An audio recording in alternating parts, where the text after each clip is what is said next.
start off with is the Dark Knight Returns one because they've neither have they read nor have they seen that. So I was like, okay, this is one that you got to see, and it's good stuff. So yeah, it's good. Like I said, Apocalypse War was just they were always hinting at that with so many different like how far they were going because they had that with some of the movies and everything like that. They got some pretty, I mean, Constantine, yeah. the that unrated cut of it was just outstanding. The Suicide Squad of Hell to Pay was great, but that one I just didn't think they were going to go there in animation. And man, they held no bars. They just went all for it. I'm excited to get there because I'm rewatching. Well, I'm rewatching the ones I've seen, and then I'm seeing ones I haven't. So I started. It was a few months ago. I started all the way back at War because it's like, should I start in the middle? Like, no, I'm just gonna. Yeah. And then right now I'm on the Atlantis one. So I got to the few Batman ones and stuff. I think for me that kind of deterred me as far as like I still don't like. I don't love the art style for those movies. It's not my. I think it's just still like I'm still such a sucker for that classic like Bruce Timm style, and like so even like the Man Up Tomorrow Superman one, I like that art style, but it still isn't like a home run to me. Like I'm still waiting for an art style that for me really talks to me because I think it's like, go ahead. You've got the wrong screen on. I just what? went to the you've got DC Alliance. Oh, the thumbnail? Yeah. I will change that right now. Just I was like, why is it saying live DC Alliance but underneath? Let's see, is it the title? Oh, that's weird because I have the that's weird because it might be a glitch because the thumbnail I have, I don't know. Let me go check. I'll go no, but it's both because I have one version where it's the picture of the Joker, and then one version on my phone where it's a picture of one end Pixel. So here we go. We want an end credit scene. The end credit scene is just fucking up the stream. Gosh darn it, and you blame it on your sickness at that point. Oh yeah, it is a head cold, so that's why it's getting to me. But yeah, I will check this right now. I'll get the alternate thing because I know it did that one time, but yeah, because I was just getting ready to go to, and I was like, oh, that's odd. But yeah, no, the art's like I said, the art style is just it kind of looks like to me anime, but kind of cheap anime sometimes. Where anime when they put like lots of effort to, it's like wow, it really pops. Where sometimes it does, but then other times like So I don't know. I'm excited to see what Marvel's What If style is because I like it so far, but I want to see it fully in motion. Yeah, the cells. I've always had a soft spot for cell shading. Yeah, I really do like that. Okay, come here, you pesky rabbit. Get that whole thing done. But yeah, I mean, I just anime. I'm not a fan of too much anime at that point. It's got to hit the right notes. And Flashpoint was too much. It's just not my tempo. I'm not into it as much, but I value exactly like I'm impressed with it, but it's just not the kind of art style I like. Oh, there we go. Yeah, it was the Joker was still hanging out here. So good catch, So yeah. Hey, that's it's what you pay me the big buck for. Yep, there we are. We're exactly. Good thing I just checked the live chat. No one from DC Alliance will ever know. Because if Heinz was in the chat, he would have been like, what's the deal? Joker's on here. It's like, if you listen to the end of the show at that point, That's true. That's how that will be the test. We'll see if we get a message. But no, I didn't want to I didn't want to argue about aspect ratios and colors of certain characters. My God, I just don't understand. It's just, that's why I'm happy to retire the fight. I understand, but I mean, like, what?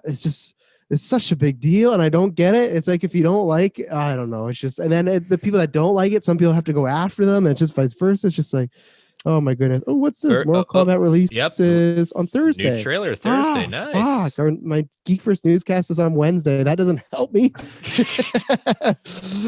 Darn you, Warner Brothers. Oh yeah, I always hate when that happens. Maybe we'll reschedule some stuff. I don't know. We'll see, because that's pretty good. I really want to talk about that one. So I guess we're recording with this, so I will share the link and then we're good to go. We'll talk about some. Yeah, get this going. Mm-hmm.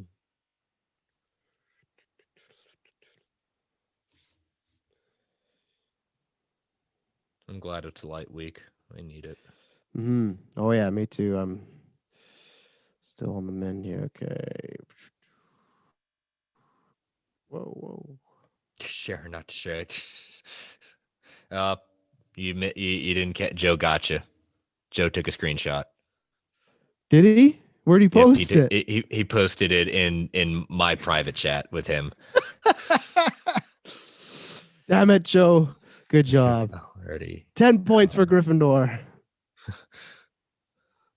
Well, all that matters is now when I tweet out to the public, it is now Wanda and Quicksilver. So, sir, it is out there. Anytime you're ready to go, I'm ready to go. Let me tweet it out on my end. You shared it in the group chat.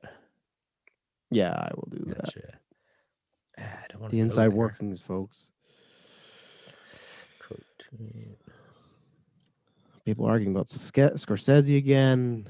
I don't get it. I felt like we did that in 2019, but here we are.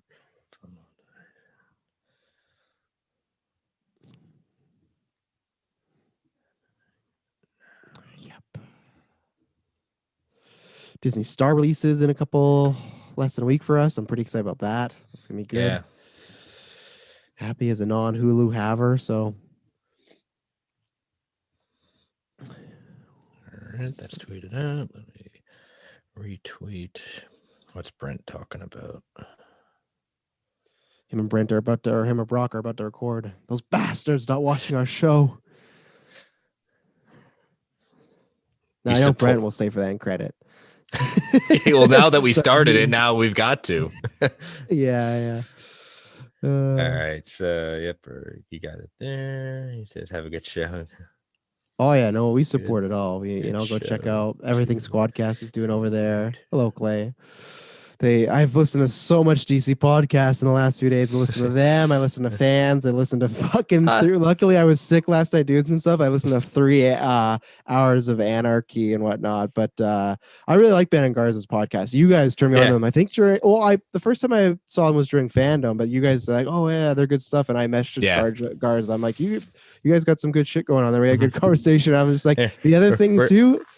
Oh, the other thing is too, we're jealous of that guy's voice. We're gonna plug this sucker tonight. Oh, of course, yeah. Gotta give our buddy a plug. But yeah, no, Garza's great. Garza's got some good stuff, and he's a pretty stand up guy. Yeah, no, like I said, I only had the one conversation with him, but he was cool. And like I said, I had to give him credit on his voice because I'm like, right now I got the sick voice. So I got the Phoebe Buffet, sticky shoes, just a baritone voice. But yeah, he's like, yeah, well, I did sales for a year and stuff like that. Like, okay, that makes sense because I just have a nice little old Canadian voice, so it doesn't work for me. So yep. All right, let's get a show done because we got to get you to bed, and I need to catch up on some sleep. There we go. All right, so 3, 2, 1. Welcome to the Marvel Alliance podcast, where we cover anything and everything to do with the Marvel Universe. From the comics, TV, and movies, we go from the Mojoverse to Earth 616 to Westview to bring the Marvel Universe right to you. I am the Uncanny Chris. I am the podcaster of Mischief, Chess Snail. Alliance Assemble. Hey, I think that was a pretty good one for being so close to live, So yeah.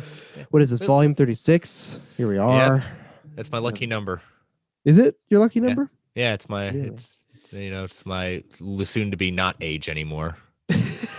I always go with 21, not because like blackjack or anything. That was my first WrestleMania live I ever went to. I was in Los Angeles, nosebleed seats in the Staples Center, but I was happy to be there. What was the main event that year? Batista versus Triple H. It was the crowning of Batista. That's such Marvel related. See, and then he became Drax, and and what movie was Triple H in, Chris?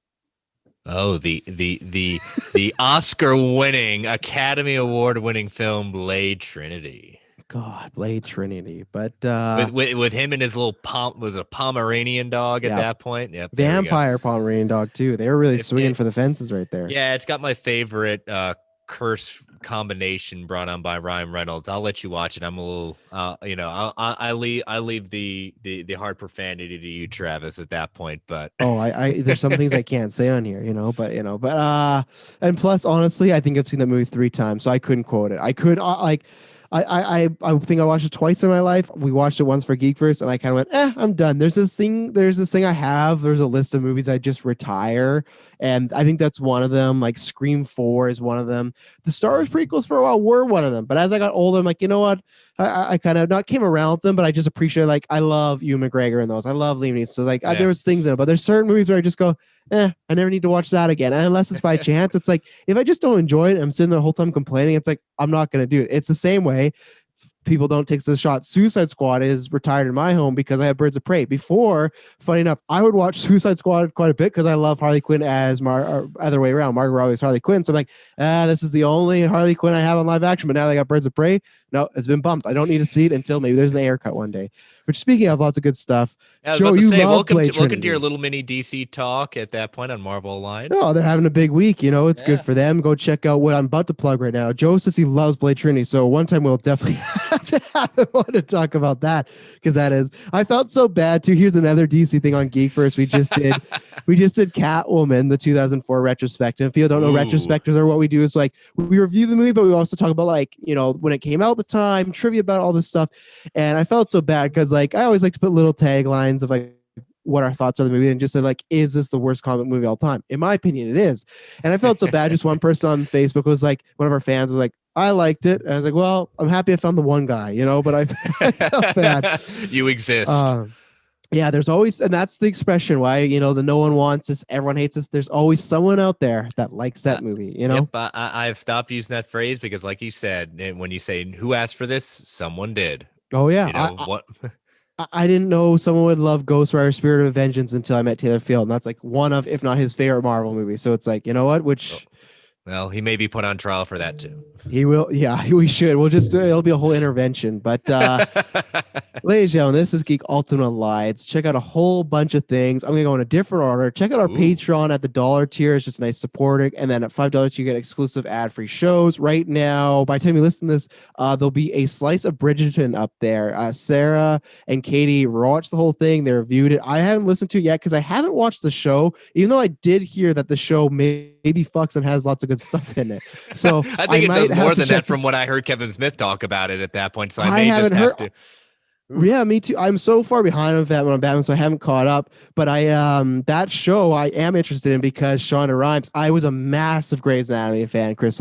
Seasons 1 to 4, I swear by. I love that show so much, and then it became a trash fire. Maybe it was always a trash fire, but it became a trash fire that stunk. I hate to tell you, I'll admit, yes, I don't know if I watched till season 4. I definitely watched probably seasons 1 through 3. Yeah, it was always it was a soap opera masking itself. It was no ER, absolutely no ER. I will always swear by Gregory House. I will always swear by that man. That is a show when you're in middle school and it's happening, all the dating parallels in high school and everything. It's it felt my life. So every Sunday, till it moved to Thursday, Grey's Anatomy and Desperate Housewives, that was my go-to. That was my 1-2 punch. I've seen every episode of Desperate Housewives. Love Desperate Housewives. That was my first experience with Tarahatchee.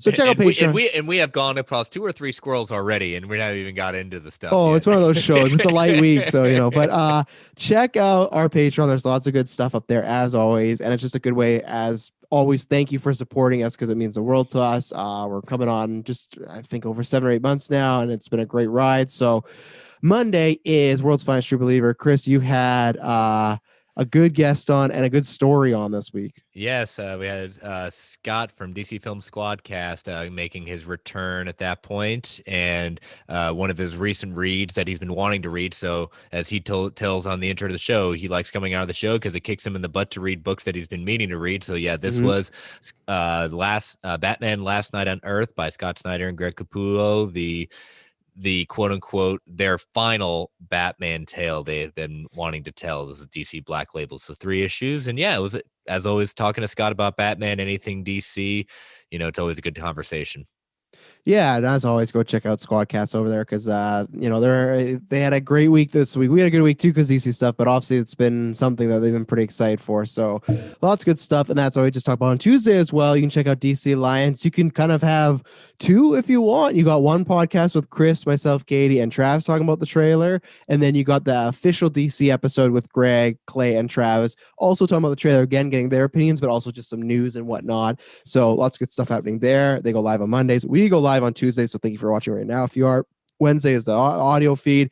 Thursday this week is Ranger Alliance and Slice of Film. I believe that I think Scott is doing a 2 for this week that I think he might be on this week because I know he has recorded Blade Runner with Katie. So I apologize if that's not the one, but usually I think that's what's happening. And then Ranger Alliance, check out, they're reviewing every episode of the original show right now. Friday is Superhero Discussions. Then Super Civil Servants records live. It drops on Saturday. Then Weird Science, DC and Marvel drop. Like I said, Jim's been doing some good stuff there. There's been tons of comics, so he's been having to talk a lot, but there's I always love seeing what is going to be the opening intro of that song too. So it's always fun. And yeah, and that's what we do here. And I'll say, like, this week, when you listen to this on Wednesday, I am recording the 50th episode of World's Finest True Believers at that point. So we've come to 50 episodes. We got a special plan. I'll retweet out there. Wanted to see and hear from fans that have enjoyed the show. Want to hear from you of what you've enjoyed about it. I was like reading that, not just because, again, it's never thought I'd get that far with the show, and here I am on a network and now on 50 episodes. So we've got something very special planned. So I can't wait for you. That'll drop in March. But before we get started, I want to, again, as I said, I want to plug this lovely, awesome.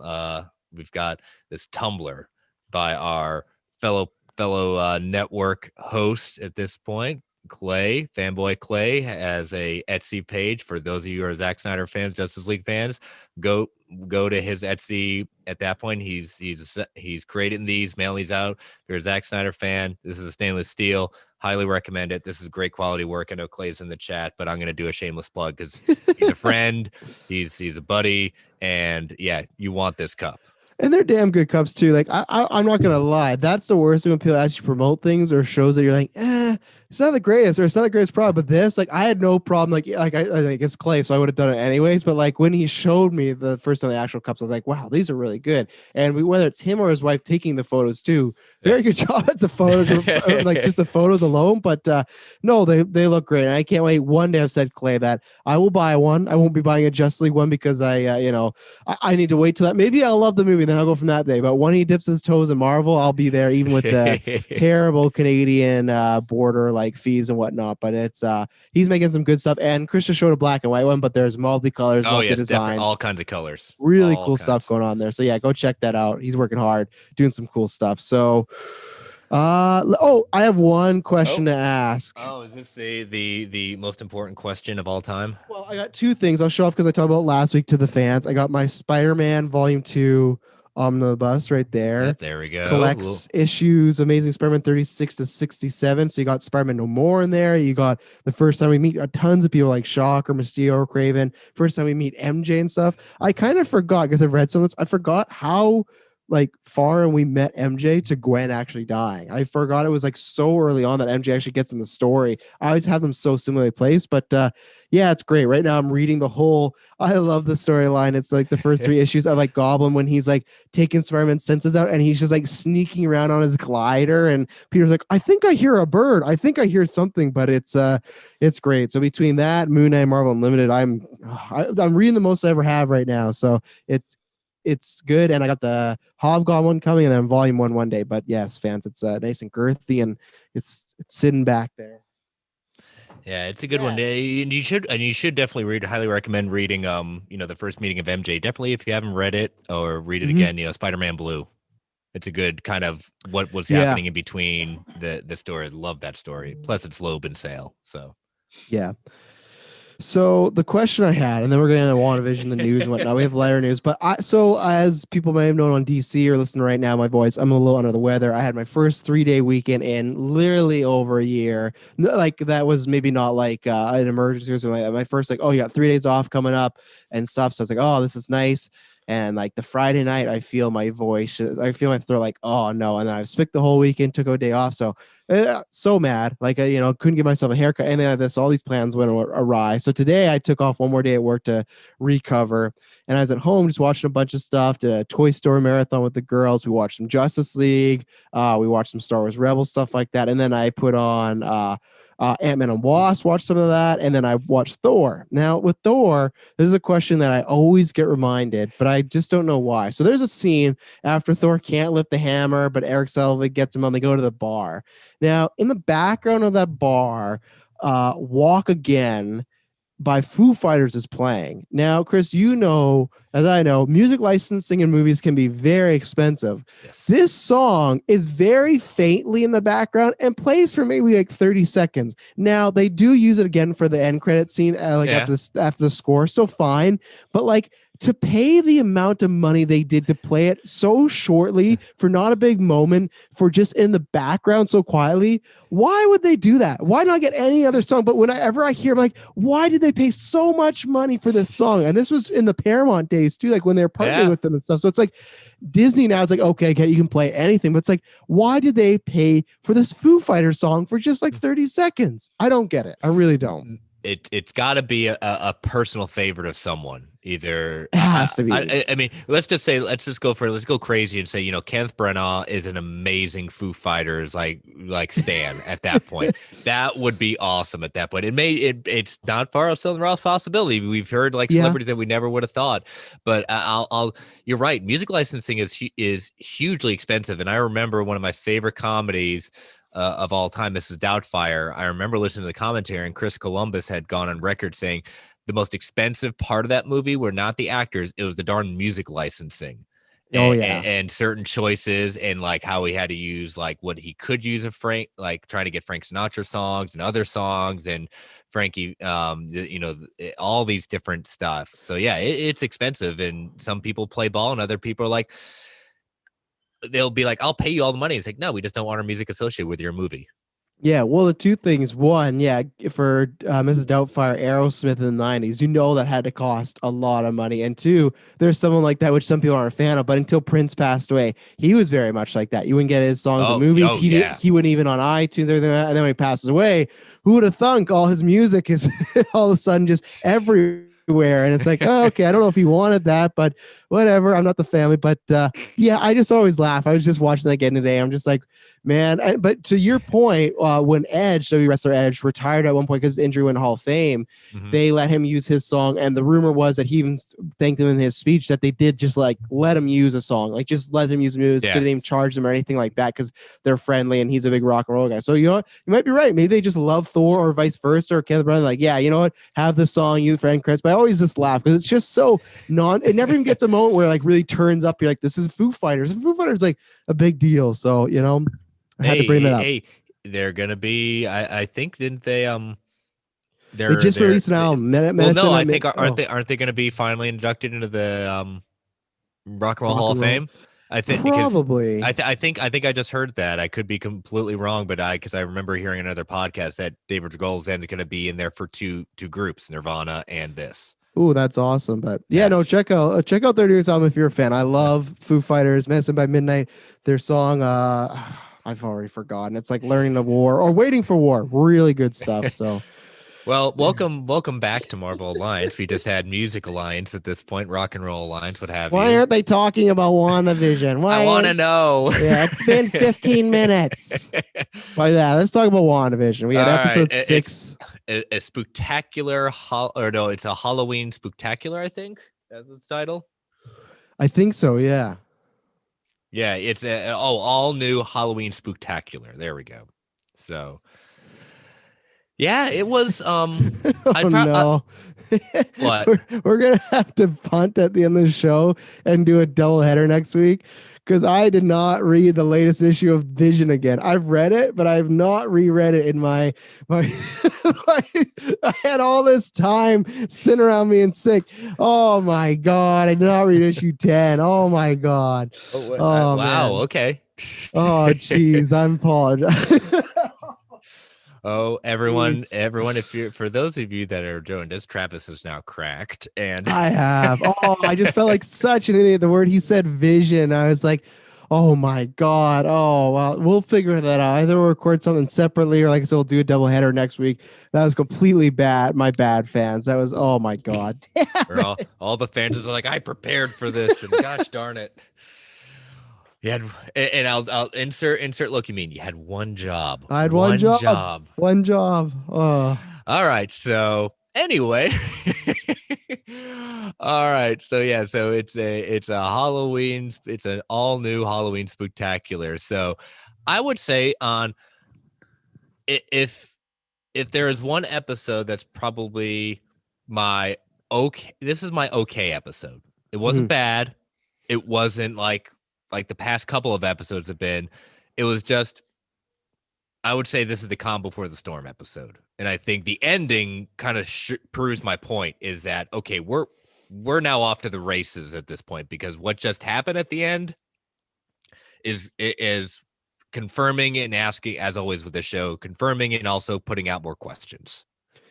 No, I agree. And it's funny that you and I had a very similar, like when we talked to each other, like, okay, I think we feel the exact on this, that I don't think it's a bad episode or anything like that. I enjoyed my time. I do think one reason too why they almost had it as like a building episode, or funny enough, talking about the comic book I just didn't read, of course.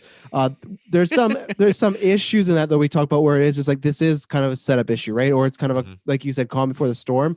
And I also feel, and I think they're right on this, just having Evan Peters in the episode was already enough, as far as like, people are gonna get a kick out of this. Like, we don't need to go big on this one, we don't need to do stuff, because even just looking at our thumbnail for the show, no matter what happens with this character, I think I've said similar things like this before, but just the fact that I see a picture of Wanda from the MCU and, X-Men, who might not be that X-Men, but still the person who played Pietro in the other films in here now. It's just a cool stuff. So I think almost on that, they could kind of get away with being a, episode that wasn't amazingly, or wasn't like burst down the door like, this episode we're talking about, but it's like, okay, we're seeing these characters. And I think there's a lot of groundwork being laid, especially with Evan Peters' character, who I know I've been surprised the past week as well, because I think you, me, Brent talked about, and everyone on Geekverse had the same feeling. So it's definitely just my bubble, but like, or my hex, but like, I've been surprised how many people on Twitter still think this is going to be like the Evan Peters Days of Future Past, like X-Men, and not even that like think, but they're just so like they I'm surprised. Like, there's so many people that I think are in for a shock. I thought I would understand people think, oh, this is what I think is happening, but there's a chance. There's just so many people that are taking that face value, like, oh, he's Quicksilver now, whatnot. I want that to be the case, but I am surprised. I see this every day of like people that seem like they just, or I listen to podcasts where it's just like, oh yeah, so it's like he's from the X-Men universe now, and that's canon. And I'm like, I want to jump on some of these podcasts, like, no, that's not, like, you don't know that yet. And I could be wrong, but I just mean like, I'm not assuming he is that guy, but I'm not assuming he's evil. Like, I'm assuming that I think something's up with this character, but I still feel like there's a lot of people that feel, oh yeah, we've officially tied to the X. No, I don't think we're there yet. And to me, this episode was just doubling down of whether it was the first time I watched it, whether it was days after that. He is definitely, whether he is Mephisto, which is the meme now, everyone is Mephisto, or he is just an illusion. I don't think he is here to stay, unfortunately, or at least he is here to stay as Evan Peters as Quicksilver. Yeah, like you said, we want it to happen. It's just at that point, will people really be saying, oh, that's how we introduced mutant? We introduced it with Quicksilver. It's almost like you want it, but it's just like, is that what Kevin Feige how he wanted to introduce mutants at this point? I don't think so. And it just seems like, Kevin Feige is the kind of person, as we've all seen, he's got this awesome plan. He's shown it, and at this point, if he wants to introduce the MCU X-Men, the mutants in this, again, we can say that Wanda is a part of this, but Pietro will probably not be the one to do it. Like that's quote unquote not our quote unquote official mutant. But the episode itself, we get into, it's an interesting episode because Malcolm in the Middle, I kind of thought was more 90, like, if I almost want to say, I got to look it up. I want to say Malcolm in the Middle is more 2000s. Well, yeah, and I think I heard Brent and Ray talking about some fans as well too, because I swear, and we joke about all the time, the Friends vs. Seinfeld and GOA, because it's like very divided, but like, yeah, 2000 premiered on January 9th, 2000. Yeah, like the thing was, I remember, I think it was the showrunner or someone, I'm gonna have to find the tweet, but when they're doing the initial press, and okay, sure, it's still inspired some way, I'm sure, but they had literally said Friends was one of the inspiration for one of the episodes, and I thought one of the episodes, especially 91s, would be that, because if you're gonna do a 90s episode, you're either doing Seinfeld or you're doing Friends. We talked about this in the GH, but like those are the two that are the quintessential. These are the Correct. 90s biggest shows of all time. NBC, just a powerhouse back then. Yeah, the comedy Thursdays, everyone tuned in. Exactly. So I was surprised that we got Malcolm in the Middle. And also, like, it's so funny. I've not watched it in a long time. I liked it when I was younger, but as I was watching this episode, I enjoyed it. And I think they nailed it. But it reminded me so much of how obnoxious that show could be sometimes. And I think Evan Peters did such a good job on purpose, like feeling so obnoxious as far as like the kind of douchey brother-in-law and just like coming in. It's just like, oh, like, and I liked him and he did a good job, but it's just like, there's so many times where, oh, you're just so annoying and you're just like, get at it. Like, you're just causing so many problems. But at the same time, we got a lot of serious moments with him, a lot of like good quotes Oh, and oh yeah, but I mean, like even like we can say so much about amazing stuff about the attention to detail.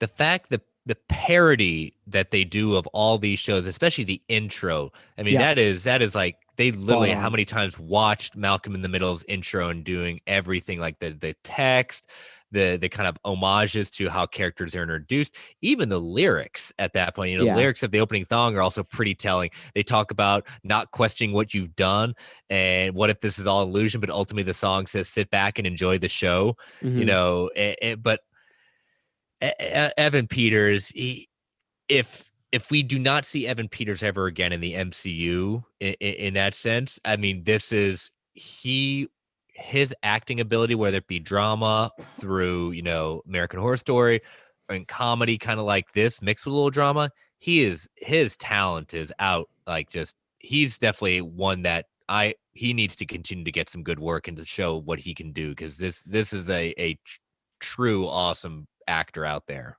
Oh yeah, and people might roll my eyes because we talked about the beginning as far as talking a lot of DC, but before he got re-put in the MCU, which who knows, he might not be here long, he was always my new pick for the next Joker because he to me has that I could see that. capability of he could turn on a dime being very dramatic and serious and scary, but then if he wanted to be schlocky and be like kind of jokey and make that dry, dark sense of humor, he could do it. And in this, like you said, in this episode, everyone's great. I think everyone gets like a highlight moment, but throughout the whole show you get to see like these three parts of him. The one is just like the comedy, just like crazy brother, right? And then the other is the mysterious, like, hey, what is wrong with you, why are you different? And then there's like the caring side, and they give him that. And that's why when we talk about those geek first, I like that. Right now I'm fully convinced that he is like I said, illusion or something bad, but you could make a case in this episode for every direction because there's times where he is seem caring, and is it okay he could be using that to manipulate her, or he is just really caring about his sister, trying to Mhm. talk to her, but like, hey, I'm here for you. You don't have to talk to me like you talk to Vision. I know, like,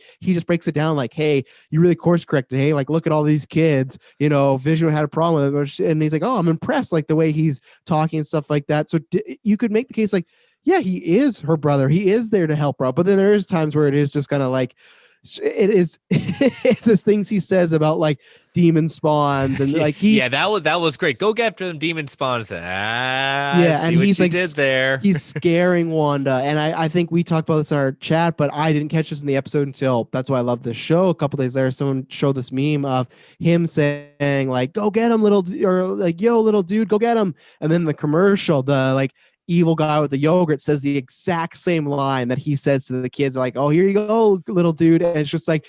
So, and especially that commercial, the way I take it as this is to me previewing for people of like, hey, these kids, it's not going to end well for these kids, just like this kid in the commercial. So he could be that symbol of he's the yogurt guy. He's the guy that's like dishing out the Mhm. bad fake magic. Well, especially the claymation. That I mean, I remember a lot of claymation kind of stuff out of the '90s, like in the sense Mm-hmm. of commercials and this stuff. It's definitely following the theory. The two theories are going still. One is representing trauma in Wanda's life, and my idea is okay. This is representing her life after Endgame. Being Yeah. losing both Vision basically she has no one left. Even the Avengers are hate to say it, they're basically in tatters at this point. What is the event? Who do the Avengers look like at this point? Because we really don't see kind of like okay, we're still going to come together. We're going to be the Avengers. But like you said, the shark representing possibly again Mephisto. Again, we keep on throwing out Mephisto out there, who offered to help Wanda overcome the death Yeah. and is literally snacking on Wanda's magic and unattainable to attain. Here you go, little dude, and you just can't do it. The theory is going that this is the Soul Stone, a soul for a soul. Yeah. And that's the interesting thing as far as, and now I've had this feeling with Agnes before that all the stuff with Evan Peters could be all red herring stuff that they really want to enforce. Hey, we just introduced a new character. We introduced somebody that you right away are going to be suspicious of. Let's make us all seem like he's the big bad. Because the other thing in those credits, the Malcolm Middle one, all the main characters there of the show, but to actually have Agnes be a main character in the credits was like, okay, she's not done. She's still very important because to me, you don't have Herb there, you don't have Dottie, you don't have other people in there, you don't have Norm, but she's in the credits still. Of course, she's got lots of screen time. She's Catherine Hahn, but I still take that as she has a bigger role still to play in this. Obviously, we'll talk about what happened with her character, but I think this is just a setting up for the turn is going to happen. But like you were just pointing out with Wanda, me and Brent have talked about that I loved her explanation of why this happened. She is lonely. She not only is she lonely, she's depressed because she's lost so much. And it's just like I'm reading right now, Avengers Disassembled and New Avengers and all this stuff again for some stuff we're gonna do in Geek First. And it's been a while since I read Disassembled. It's not the exact same story, but I feel like that's where the Avengers are right now, where we don't know. And Hines brought this up. He said, how do they pay for Avengers Tower compound? Does Tony have it in his will? And maybe it's the same way in Dark Knight Rises, like he gave all his money to the kids foundation, right? And stuff like that. I would think it's the same thing, like to help the team. But as of right now, I think we'll learn more about the Avengers status in Falcon and Winter Soldier. But like you said, they could be completely not even together right now. Cap's not there. Tony's dead. Thor's off-world. It's more broken up than it left it at the end of Civil War. 100%. Because at least you had two factions. You had Tony's team and Cap's team all trying to do good. Right now, they're probably just like trying to catch up with people 5 years back. Like, does Clint really want to be in action right now? No, he shouldn't be. Yeah. He's got some serious issues of losing and bringing back his family. Right. Jay in the chat says, Wanda might get fed up with him meeting Quicksilver next episode. Look up his role on The Office. I've never seen the Office. I want to ask you this because we were talking about her and Wanda and Quicksilver. I was very surprised that she spatted him away. Sure, he made that joke of like, "Oh, your dead husband can't die twice." I thought going in this episode he was going to be a lot more annoying to Wanda. He really wasn't. He was more just like a big brother. I thought he might be a bit more. At the beginning of the episode, she does go, "Hey, like you seem different," but then eventually she warms up to him, talks to him. But the fact that she just throws him away caught me very off guard because I thought there was gonna be a bigger setup for that, and there wasn't. She just threw him out of an instinct of like, you're pissing me off right now. But it was I was kind of, again, I think this is just showing she's getting more to the edge of, we can debate, we do this every week, of villain or not, but just whatever that edge is, she's going closer to it. Yeah, exactly. Joe says the shark, it was Tony giving things to kids and then leaving them for dead. Terrible. God, Joe. Yeah, I mean, it was an interesting journey. I think it was a mix. I think that there was a mix of, she was kind of warming up to him, but I think there were other times it was annoying to her of his responses to her, in the sense of, I love the little things like, why do you look different? Or, what was it? Where's your accent? Well, where's your accent? I love that line. That line was great. It's like, what happened to your accent? I mean, I've headcanoned that away, and I've said it like sometimes, when you become you're trying to be American, the possible, like maybe getting some spy training with Natasha and Steve and Nick Fury. But, well, no, Nick Fury wouldn't be there anymore unless he was kind of doing it clandestine at that point. But, it's, I like the little meta moment, especially when she says, "Oh, kick ass." We know Evan Peters and our other Quicksilver, MCU Quicksilver, both, Aaron Taylor Johnson were both in that movie. It's, you see a lot of things with Wanda, and you like Vision is calling Wanda out on the stuff from the previous episode in the sense of like, I had no other clothes in my closet. Oh, that was a chilling sentence when he said that. And it's like, you're dictating what I'm doing, obviously, but you look good, honey.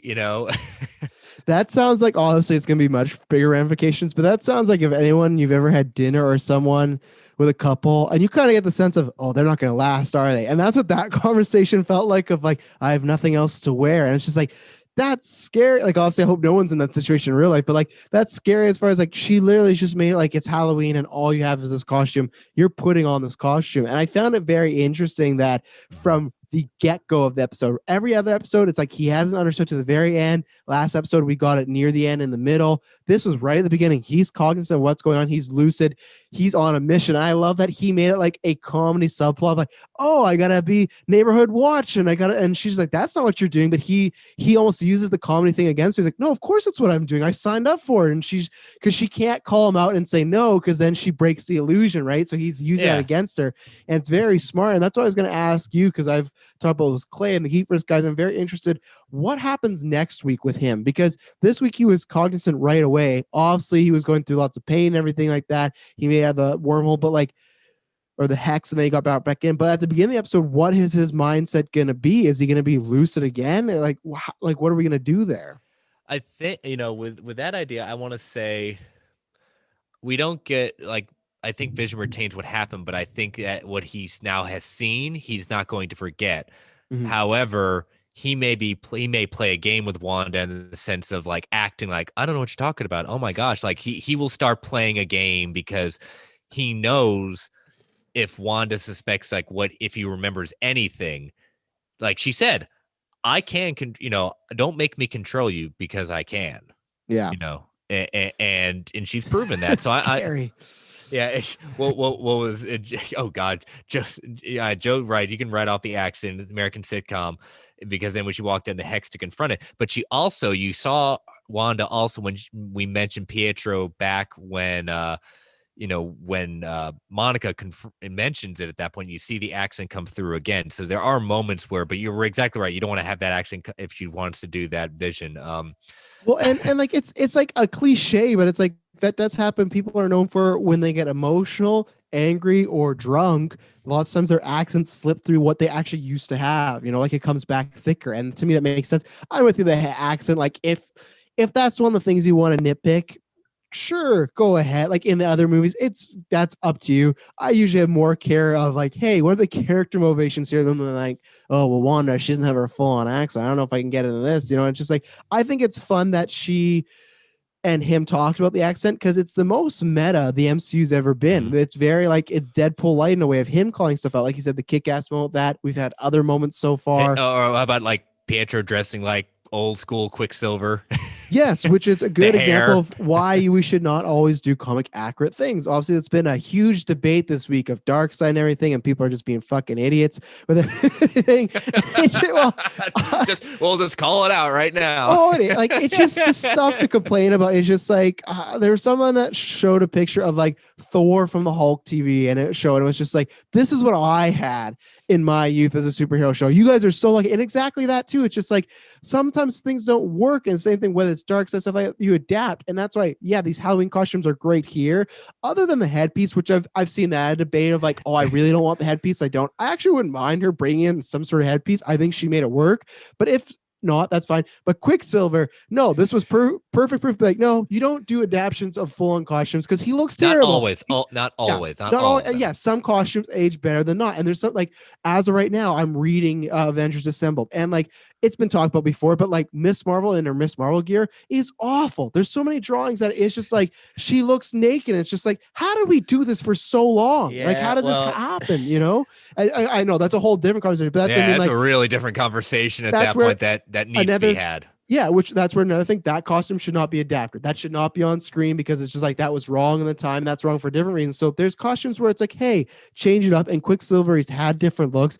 Now, I don't like his Aaron Taylor Johnson look. I think that was really boring. He had a blue mesh shirt with Nikes on. It's like, we couldn't have done anything, but like, I liked all those Easter eggs and whatnot. What did you think about in the background of the theater, the two movies that were playing on Halloween were The Incredibles and Parent Trap? Yeah, again, that's, it's Disney at that point, both Disney movies. And, you get, The Incredibles, Parent Trap, but at the same time, The Incredibles being the only real best version of the Fantastic Four. But you also look at you got Wandavision, Billy and Tommy all there. So, family of four. Parent Trap is about two long lost twins reuniting. Wanda in this version of Pietro. So another meta moment. But, going back to costumes real quick. Now, Billy's costume is Wiccan. That is spot on. I mean, there's not much to the costume, but they that is definitely, but I will definitely recommend after you read Disassemble, Make Through House of M, read Young Avengers and Young Avengers, The Children's Crusade. That is very much having that fresh in your mind. Both of those together will bring some interesting discussion points. And the other thing is like, obviously it's like how when you could be playing anything, but I like the fact that Incredibles and Parent Trap playing at the same time, which does not make sense because those movies I think came out pretty like Well, actually, when did Parent Trap come out? I was wrong about like. Well, I mean, you've got the original with Haley Mills. Yeah, not that one. I'm talking not about that Lindsay the Lohan. Lindsay Lohan. Yeah. I don't think it was around the same time at all. That's your mission right now. Someone in the chat, someone gets a gold star thing. Tell me, when did Lindsay Lohan's Parent Trap come out with a great Dennis Quaid? You get a gold star and a free cup of coffee in the break room. And what was Liam Neeson's wife that passed away? She's in that movie. It's Natasha something, or I can't remember. Yeah, you're right. There's another thing, Chad. Yeah. Find both of those. But she's fantastic in that too. I love that movie. But either way, I love like what you brought up is like far as Incredibles, it's like a superhero family. They're a superhero family. That's kind of fun. And to me, the words Parent Trap, it's like, to me, that means like your parents 1998 fanboy says. Okay, so yeah, that was definitely different. We got different dates here because Summer, I don't think it was 1991. But like, so the fact that to me, Parent Trap, that to me is just literally saying, yeah, your parents are trapped here. You know, like that. That's what I felt. It was very funny that those two movies were not picked there just randomly. Like, oh, pick any Disney movies. No, Parent Trap, Incredibles. To me, that made sense. So, Jason, my birth year of 1998. So there we go. It seems like it's 1998. So, yeah, Summer, you're wrong about that. Just like you steal all those streaming services. So, wrong again. I wanted to bring up because she didn't bring this up, and I didn't even think about this. People have been talking about this lately. So Hayward. Obviously, Hayward lately, he's acting like a big old dick. I will say that's one of the things I don't like of this episode. I haven't actually talked about this. I did not really like any of the Shield stuff. I didn't like them having to have a fight, right? Any of the sword stuff. I didn't like them having to have a fight and then them saying, get them off my property and stuff like that. I wish they were just off to the side doing their thing, and that's it. I didn't think we need this dramatic thing of, who do you work for? It's just, sometimes it's drama for the sake of drama. Maybe it leads to somewhere, so I didn't like that. But I don't think this is happening, but I find these theories interesting because everyone was talking about him being a Skrull a few weeks ago, but these theories of him being Ultron and bring up like the life model decoy situation, that is fascinating to me. Do I think it's happening? No, I think he's just a jerk guy, and I kind of hope that's the case. But what do you think about the potential of him being connected to Ultron or a robot of some sort? It's interesting. Joe brings up in the chat, a friend pointed out to me that James Spader is on the cast list. I informed him that might just be a flashback. Joe meant he informed James Spader. I'm like, why are you talking to James Spader, and why have you not got him a Marvel Alliance yet? But if Clay brings up, because I was about to bring up IMDb can be manipulated, yes. But and unfortunately, so it only could take it so much truth. I've gone back and forth because knowing what I know from the comics in the sense of House of M leading to Secret Invasion, at that point, the connection between the two, spoiler, if you do, flash forward about a couple of, we'll say 60 seconds or so, that the Skrulls came about in Secret Invasion and really capitalized. They were already here around House of M, but they were not affected by House of M. Yes. And so they were really able to start really infiltrating. And so could Haywood be a Skrull, and seeing that Wanda could be a threat to what they're trying to do? Possibly. I could see that. The Ultron one is interesting because we've only heard, obviously the only reference we've seen is like him, the reference to him killing Pietro. And so yes. Would it be cool to see James Spader, even a voice at that point? Great. Could I see? I don't know where I stand on Haywood because I get into the question of like, it's a tired old trope. And I'm fine with the trope being that he's just a jerk. He's just a jerk boss that just like, he's got his own plans, but it's nothing but like working for the government. It's not like he's would it be interesting and cool? Yeah. Sometimes I want to see, sometimes he's just a jerk bureaucrat, and so be it. He's not a a Civil War kind of like, oh, we got Hydra in the midst. It's been done before. I don't want to, it's kind of like what Don Cheadle says in Oceans, 13 or Oceans 13. It's like, we don't do the same thing again. We do the new thing, because they're going to expect the old thing. You got to do the new thing. Well, and I think you and me might have PTSD from reading comic books. You know a lot more about me and Marvel history, but I do know one thing, that Ultron's never dead, and how many times has Ultron come back to been the cause of something? And that's where it's just like, one, I don't know if I necessarily need to see that after my years of comic book, but I also wonder, just because he is, I feel like the biggest, like, big time villain we have that had the least impact as far as the rest of the MCU. Like Loki also was Yeah. around for a lot. Thanos was around for a lot. Ultron just kind of came and went. Like everyone makes the joke, like it was the age of Ultron, but it was a week, like it wasn't that much of a, like at the end of the day, it caused some problems, but he wasn't too big a threat. Like, okay, yes, he was going to do the whole bring down the earth, but in the grand scheme of things, it felt like they moved past it. So maybe that's the reverse of my argument of we want to make that more relevant. I do hope, and like people brought up in the chat, like I can see as far as what is this thing hidden behind his firewall, right? Like that was a big thing. Darcy didn't get to unlock it. I think we should just, not we should, whatever you want is fine. I personally want just they were going to use vision as a weapon, something like that. Because like Chris just brought up, if Ultron is in Sword, again, that means we just started this organization like S.H.I.E.L.D. and it's already corrupted.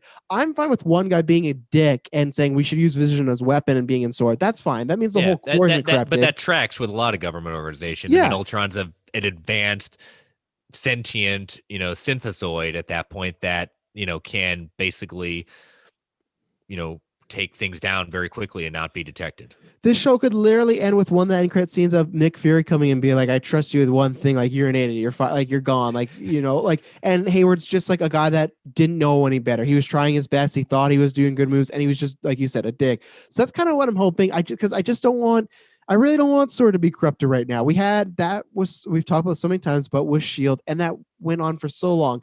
And the Agents of S.H.I.E.L.D. TV show multiple times, and Ultron, Winter Soldier, it carried out, right? We refer back to an Endgame.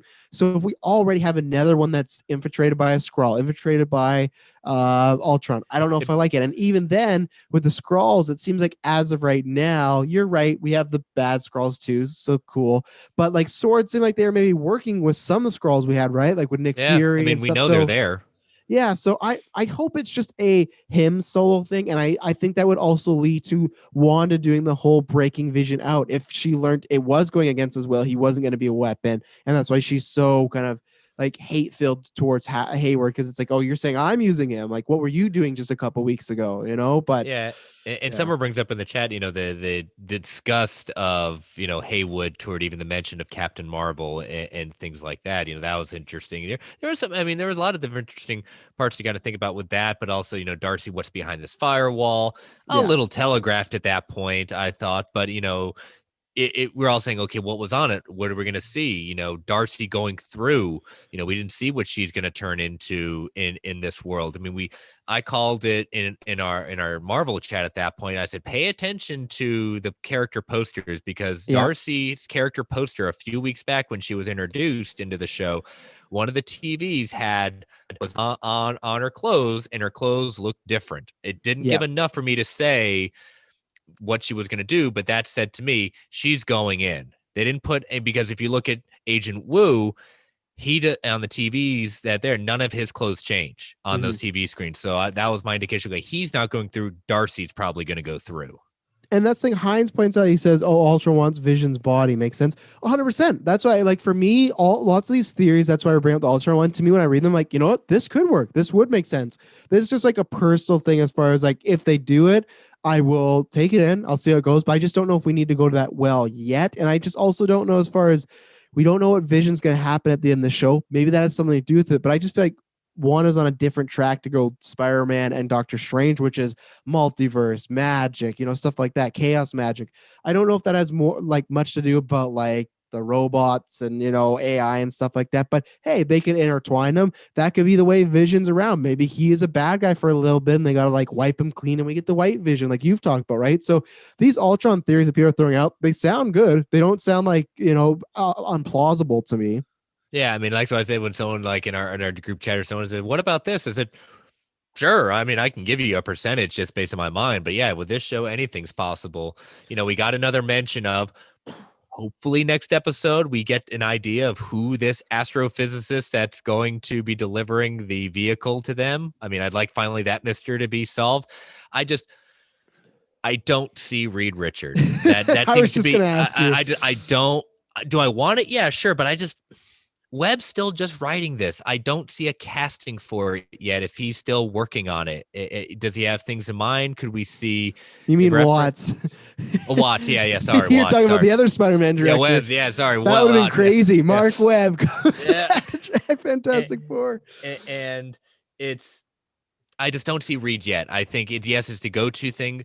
I see someone from either Ant-Man universe. I see, maybe Rhodey.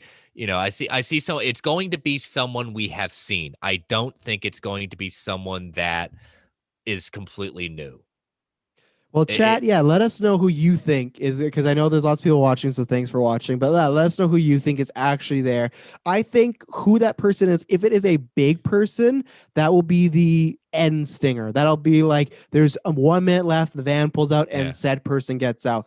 I hate that they said it was a dude, because I can't remember it was Brant, you, or maybe you guys shared it. When someone threw out the fact that might be Riri Williams, I was like, oh, that's a cool one too. That would have been perfect. Or Riri Williams' father. Yeah, that would have been true. Yeah, that because remember, that's some people keep on saying, "Oh, could be this, could be this."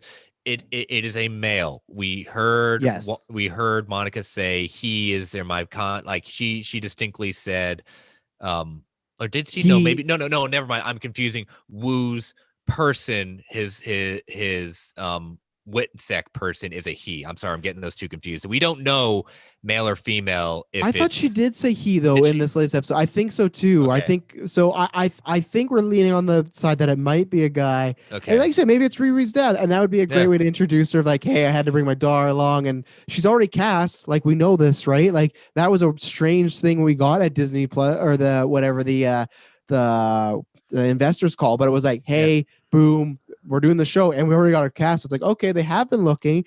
And with Fantastic Four, it's just so here's the thing. If it was Reed, and let's say John Krasinski gets out of that van and it is Reed Richards, bravo, because that would be such a huge gunshot as far as like they did what they debuted Reed Richards on WandaVision. That would have been okay. You are playing in the big. They already are playing the big leads, but that's just one of those of like, I don't think that's Luke Skywalker level like they talked about, but I could see them making that comparison. Like we are introducing the new Fantastic Four. That's why it's so big. So it could be. I still think that Luke Skywalker moment's going to be saved for the last episode. If we haven't seen it yet, it's going to be there. I know Summer was asking in the chat if we talked about the commercial. We did. Quick little rundown.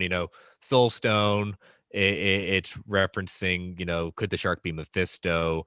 Yeah. And then, the idea that the trauma is her, where she's at Endgame with completely lost. And then there's a shark with, hey, I can help you out with this, take this, but you'll never be able to achieve everything you want. So. I think that's a good one. And I still also too think that's kind of double foreshadowing as far as like the kid's the one that wilters away, and like the kids are gonna wilter away, like they're gonna be gone. Like that's what I think. It's kind of like, look what happened to this poor little kid. and I like Jay was saying Adam Brashear. I think I mentioned that in the last episode of Who Could Be Blue Marvel, because they are on the Ultimates team together from the comics, and he does have that relationship in the comics with Monica. So again, that disproves my theory if it's someone already established, but someone new. So yeah, I would it would be an interesting one. I love this conversation in the chat. Clay's bringing up like the Luke Skywalker cameo in like Blue Marvel, and then Tony goes, Blue Marvel would be the exact opposite of a Luke Skywalker. Well, again, I don't believe this is the. I don't believe. No, I agree. Yeah, this is the Luke Skywalker, because I mean, it was Paul Bettany that also kind of hinted at he was looking forward to working. Now, could have been Evan Peters. He did not make reference. I know it was Elizabeth Olsen that she used those words. Luke Skywalker moment. So I don't know. Like once we hear the confirmation, once we get to the end of the show, we'll finally say, okay, maybe it was Evan Peters. That was Luke Skywalker. I'll kind of say, well, it's a moment, but it was kind of ruined for us that had been paying attention to all the kind of scoops at that point. So it's one of like that Luke Skywalker was completely a shock. We did not see that coming. Tony said, do you think, and Jay agreed with you about the last, so Tony said, do you think it'll be they're overhyping it? I personally do, because here's the thing. I don't think any property in the world could say we have a Luke Skywalker like cameo. The only one to me that would be closest if we didn't know that Michael Keaton was in Flashpoint and they said that, and Michael Keaton came in as a Batman, and they go, okay, you can make that drawing to him being a Luke Skywalker type of iconic figure. Even Toby, I don't think is like that.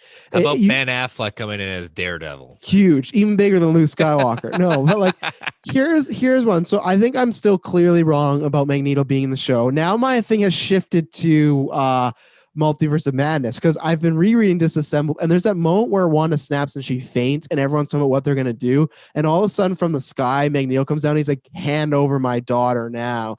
I would love if Multiverse of Madness ended that way, like a dude just comes like, that's my daughter. So I'm banking on that now. It's just, that's like a mini prediction. I haven't heard anyone throw this out. I don't think this would be the case, but sometimes we've been introduced to this character as, oh, he's a good guy, he's a hero. What if it was Victor Von Doom?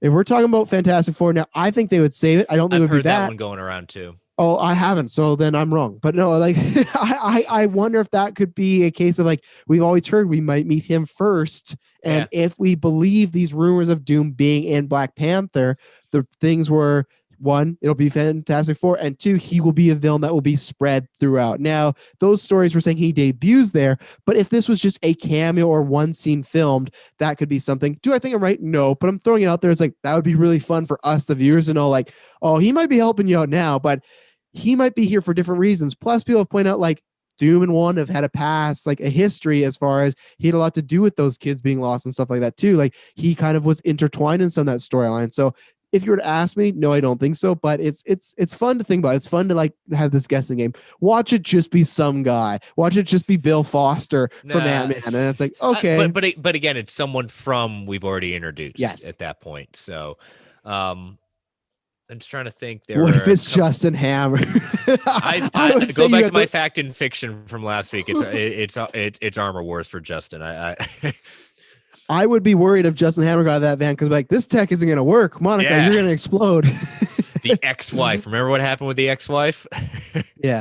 And Jay said, what would Doom be doing in Westfield, New Jersey, though?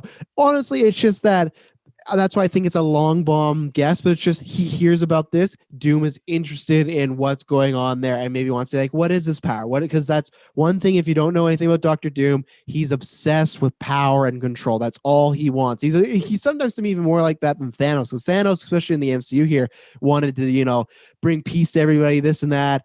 No, Doom is like, he thinks that, but he goes about it in the wrong way multiple times. Well, you get that moment. You don't see Agnes too much in this episode. You get that moment where we've seen in the trailers of, like, oh, what am I doing? Like, am I dead? Why would you say that? Because you are. Yeah. Agnes just gets a little moment. So it's interesting that, and I've heard this kind of going around. Did Agnes really snap out of it, or is she playing along? Oh, it's so difficult, because that really threw me off. The way this episode and last episode, when we talked about this, she did the, oh, you want me to do it again? Like, take it from the top. Those two things have really thrown me off. Like, she's acting like everyone else. So it is like, is she just playing along? But she's playing along Kong then, but maybe she is. I wanted to ask you, because me and Brent, and because I think Brent had brought this theory to us weeks ago, and I agreed with it as far as, like, Shuri doing the save control on Vision's mind, right? As far as maybe before he got killed by Thanos, there's a save point. When she says, you're an Avenger, and he goes, what's an Avenger? What did you think about that moment? In the sense of, like, because it was one idea I had is, like, okay, he doesn't remember, like, he is completely does not know about the Avengers or anything like that. But Brent brought up the point. It's like she's holding back his memories. She's holding back the idea of that that what his past is. Now, I've heard, I can't remember if this was, you listen to a lot of review shows at that point. Oh yeah, they become like a big mix of stuff. It becomes a big mix. So I know this is coming from one of them. So I want to always try to give credit where credit is due. But the idea of, like, what would be devastating to Vision, in the sense of what would seriously kind of call him, like, I can't believe you hid this from me. The death of his maker, the death of Tony Stark. He doesn't know if his memories are just being repressed when he finds out what happened to Tony at that point. That's who created him. That is his father at that point. And that would be, and it makes Vision a villain, and Nathan's pissed somewhere. He's like, God damn it. They happened Vision's again. A villain because Tony. Yeah. There's a great meme going on that we shared in the chat. It was just like, Tony Stark coughs, and then the villain goes, I'm going to make Spider-Man pay for this one day. It's just like, yeah, it's interesting, but there's a few more things I want to talk about, but someone I was surprised is not in this episode, but I go back to the interview that she gave. The actress that's playing Dottie said that Feige had to approve of her playing it at that point. So I still think Dottie in these last couple of episodes are going to play something very pivotal, and she's going to be brought back, and it's going to be very interesting to see how. Because again, yeah, Kevin Feige approves everything, but it was very specific at how she said it. Like, before I got this, Feige had to approve my casting. It's interesting because that character's been real quiet. The episode before, we got just that one little joke with her and her husband about the power going off. She wasn't even in this episode at all, which was interesting. And then there was this theory going around that in one of the images on the board, you saw on the papers and it said, like, you could see a D on it, but then later in the episode, it was revealed that it was Dennis the mailman. So it's like, okay, that's not her still. We don't know like why they haven't tracked her or anything like that. So it's tough for me. Like that one, I literally have no theories just because with Evan Peters, Agnes, like, okay, they gave us a little bit of crumbs. Like, okay, this is something new. We could go this direction, this direction.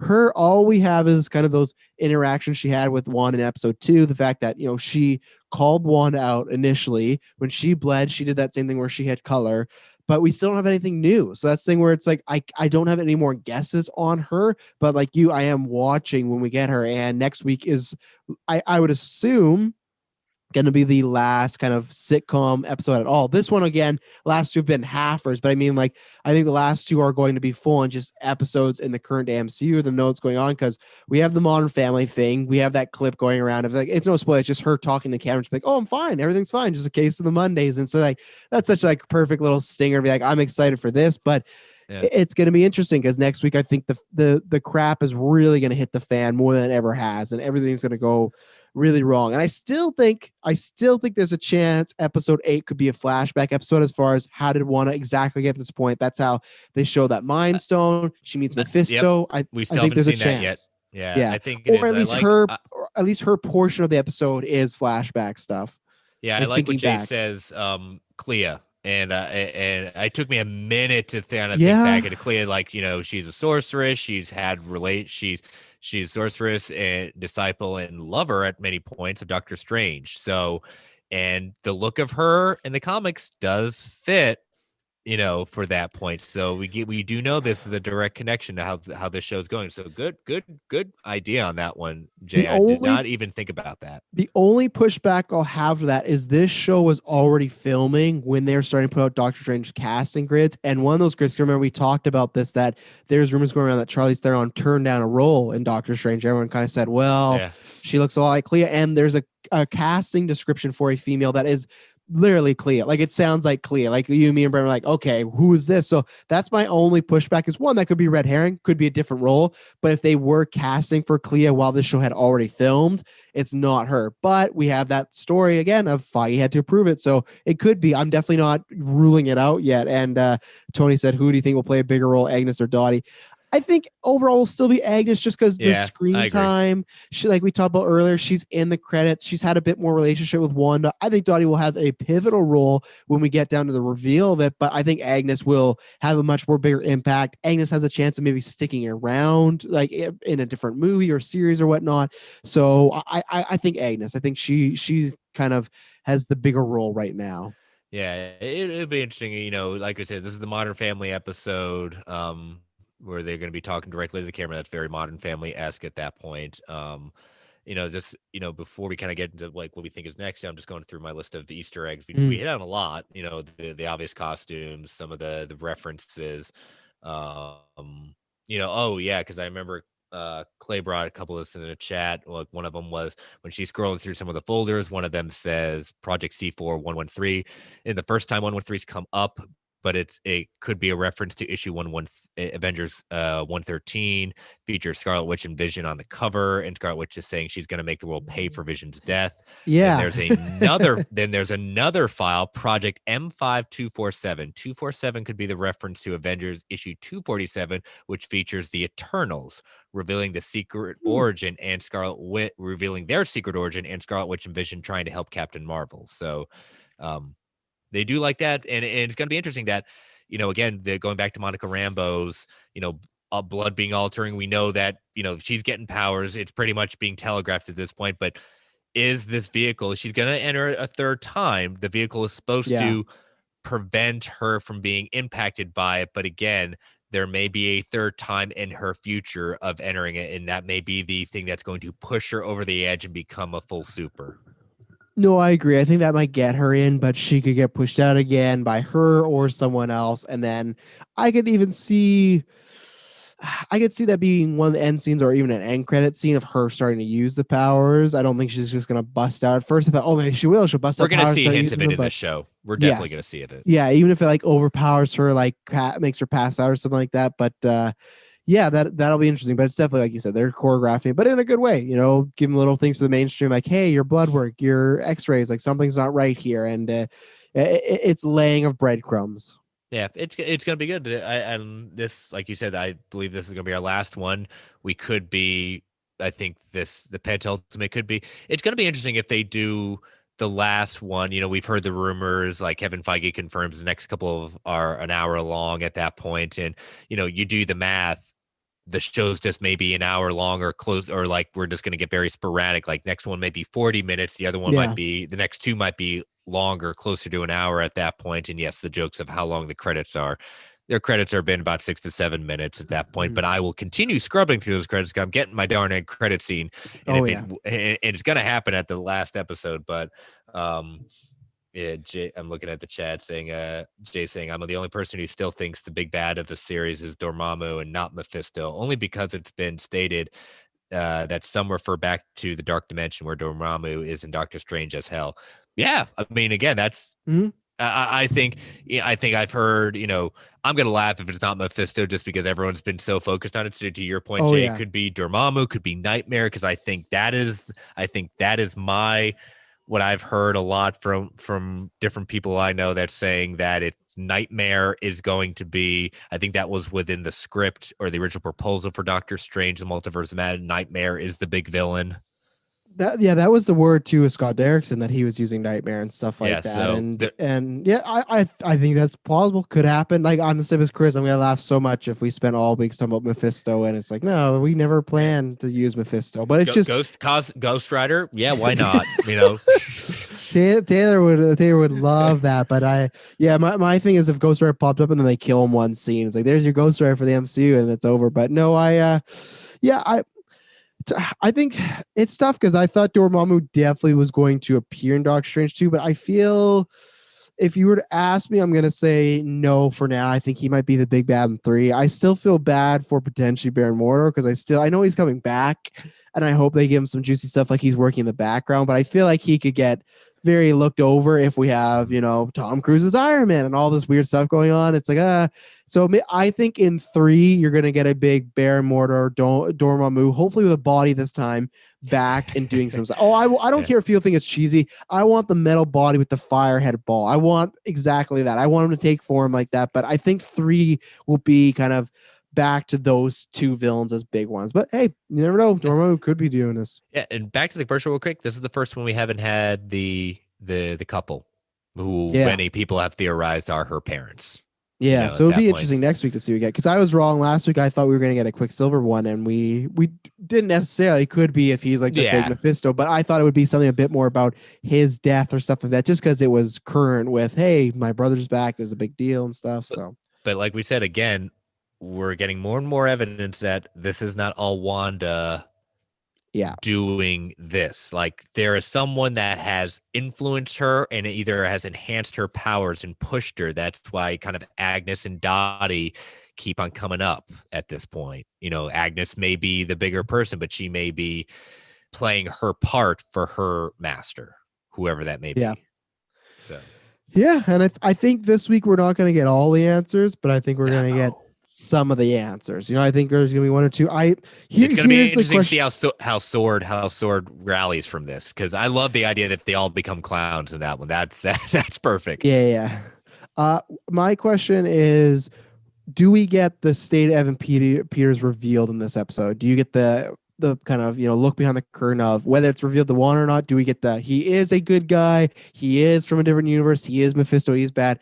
I personally think we will get, even if she doesn't know it, I think the end stinger could be if the person in the van is a big person, it's that. And if it's someone that is just like Bill Foster, someone like, okay, it's a character, cool. If that's not the big thing, I could see, even him like walking into Agnes's house, just being like, hey, we need to talk, and like getting that full reveal, like, oh, you're the sexy devil, like stuff like that. So I think we will know what is happening with him in this episode, because I think he's also going to question and be like, hey, why'd you push me? And I think we could get a bit more of him being, a little more tedious, a little more angry. Like I could see him maybe snap and like yell at her once, and then she really starts to be like, okay, something's not right here. But that's my guess. Or what if the other theory is that, remember, what was it? Haywood said he's got a mole inside.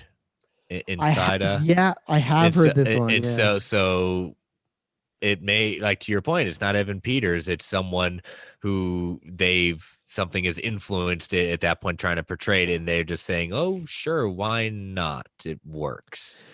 I think that is I like the stunt casting as far as if he is an illusion or Mephisto. Yeah. I think if it just turns out he's just a regular sword agent and that like he got brought in there, I think a lot of people are going to be very unhappy with that, because it will be. But you know what? Guess what? Yeah. We can't always get. Hey, as the great philosopher Jagger once said, we don't always get what we want, but sometimes we get what we need.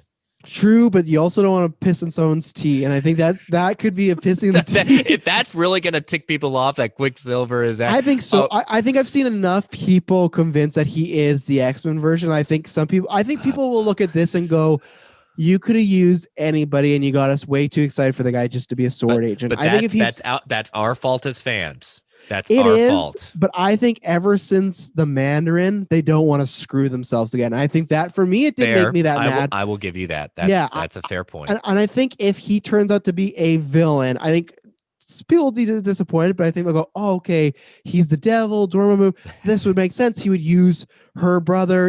I think they can jump to that. If they go, hey, he's just a sword agent, then they go, really? Like, this is how you used him? And I didn't have a big problem with Mandarin. I didn't like it, but it didn't ruin Iron Man 3 for me. But for a lot of people, it did. A lot of people that was like, I hate that movie because what they did to Mandarin. And even Marvel, they're retconning it. They've already started to, he's the Mandarin, the real Mandarin is going to be in Shang-Chi. So it's like, they even knew of like, to me, it's the same way as Jared Leto. It's like, oh, you don't have any tattoos now. That's peculiar. Same way, like, oh, you're not the Mandarin anymore, Guy Pearce. That's peculiar. And I think they gotta watch it what they do with these characters.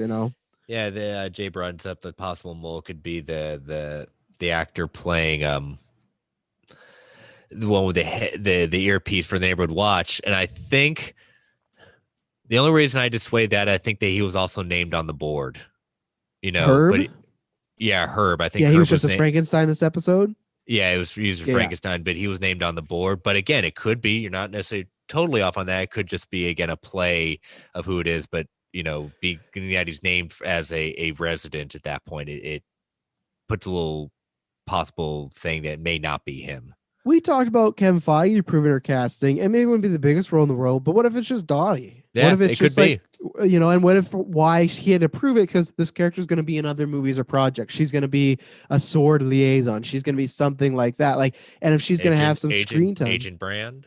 Well, yeah. So it's just like I could even see that it could be Dottie. It could be that could be her role. That's why she was there saying, "Hey, I know what you are," blah blah blah, and then she played along. Or we still don't know if people's mind wipes. So, but hey, that's the fun thing that we kind of thought this was like a lesser episode, and we've talked about it for over an hour.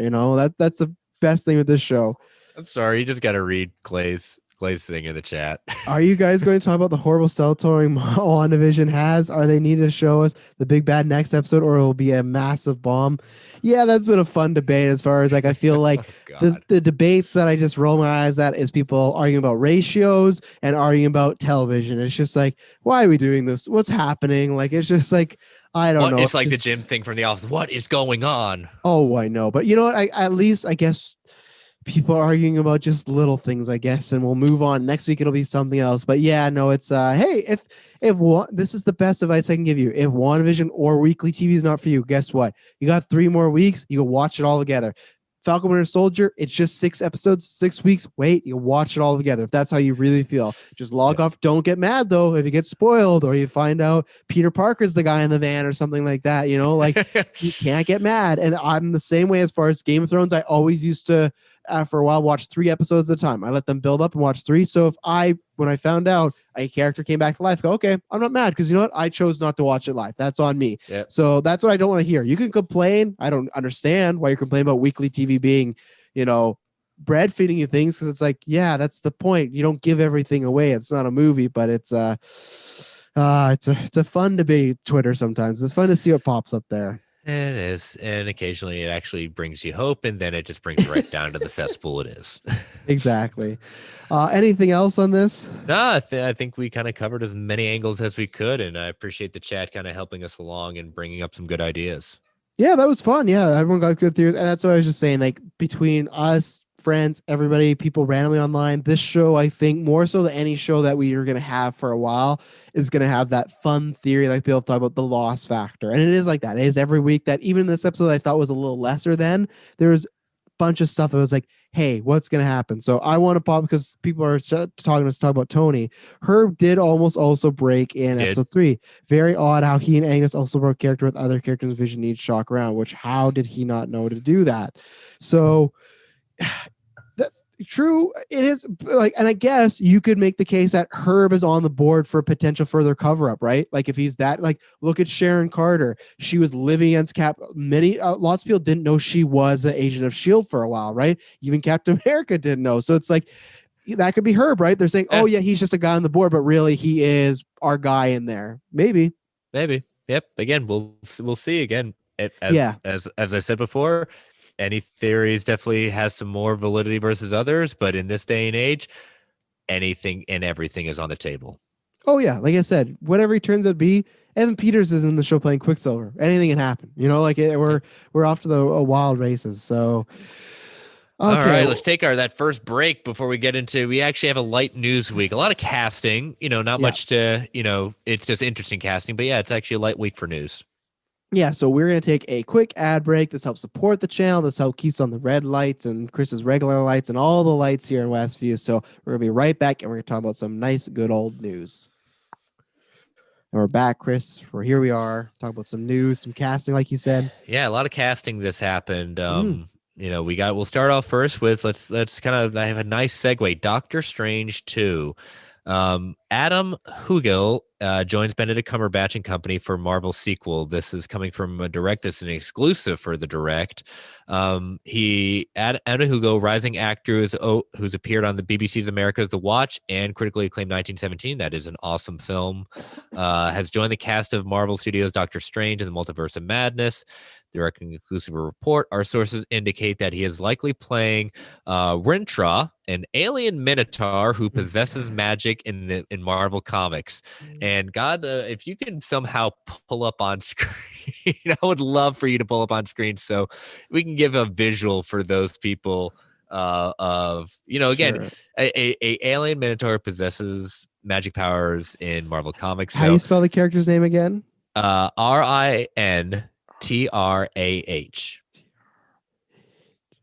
Yeah, because I just got such a laugh when I saw him, and I was like, "This guy's playing what now?" And I think this is a character yeah. As you get ready to pull up, I'll give it a little more about the actor. He's a relative newcomer. And the actor joins a growing list of fledgling fresh faces. Good. They got flesh. That's a good thing. Fresh faces that will be propelled to even greater heights in their MCU debut. Inconsistent. Yes, here we go. Here is our character in all his comic glory. Like, you go home to mom and you're like, "Hey, I got cast in the MCU." Oh, that's great, honey. Who are you playing? I'm playing Rintrah, this guy. But mom, it's the MCU. He's magical alien. You're gonna love it. This is in our chat. I just joked. I just said, "Well, I hope they're doing practical for this one," because he's definitely gonna be wearing the gray bubbled suit and everything like that. Because there's no way he's gonna be all Mark Ruffalo'd out. Yes. And you know what? This is fun. I liked even when in Guardians Galaxy Vol. 2 when we got like that alien species that was doing like the Doctor Strange magics and science. So it's fun. I don't know much about the actor. I've seen 1917, good movie. I couldn't say that like, oh, this is like he became one of my favorite actors, but he was in that. I didn't think anyone was bad in that show. So yeah, I'm excited that we're getting more casting, which is good, but I don't know too much. And even this character, I think I've seen him here and there. He's someone I know very little about. Yeah, he's an alien minotaur, obviously green fur, hailing from the planet Raval in another dimension. The Minotaur's extra dimensional location could be an indication in how he'll appear in the film, possibly encountering Doctor Strange. Excuse me. Rintra also possesses some magical abilities, including the power to travel between dimensions. Could this skill be used to apply to the multiverse of madness?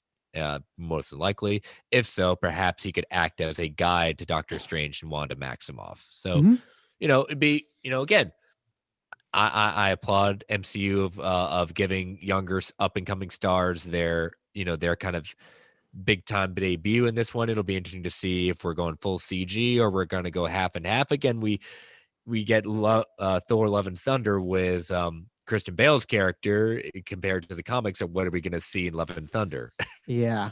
And also it just sounds like Doctor Strange is just getting quite stacked. You have one in there already. You got American Chavez in there. You have this now. So, and there's going to be maybe potential cameos or characters appearing that we don't even know of. So, Barrymore, like we talked about there. So it's filling up quite nicely. And I'm excited. I think that is becoming a more bigger event movie. And I think this is going to get a lot more people excited for Doctor Strange, like WandaVision. Like even Joshua Perez says in the chat, like, oh, this show has made me more interested in Wanda. I think it's done that for a lot of people. I think a lot of people that I didn't really care about WandaVision now, like, I'm invested in these characters. And I think that all that goodwill the show has is going to go right into Doctor Strange too. So yeah, it's exciting. And it's all part of Feige's plan. Oh yeah.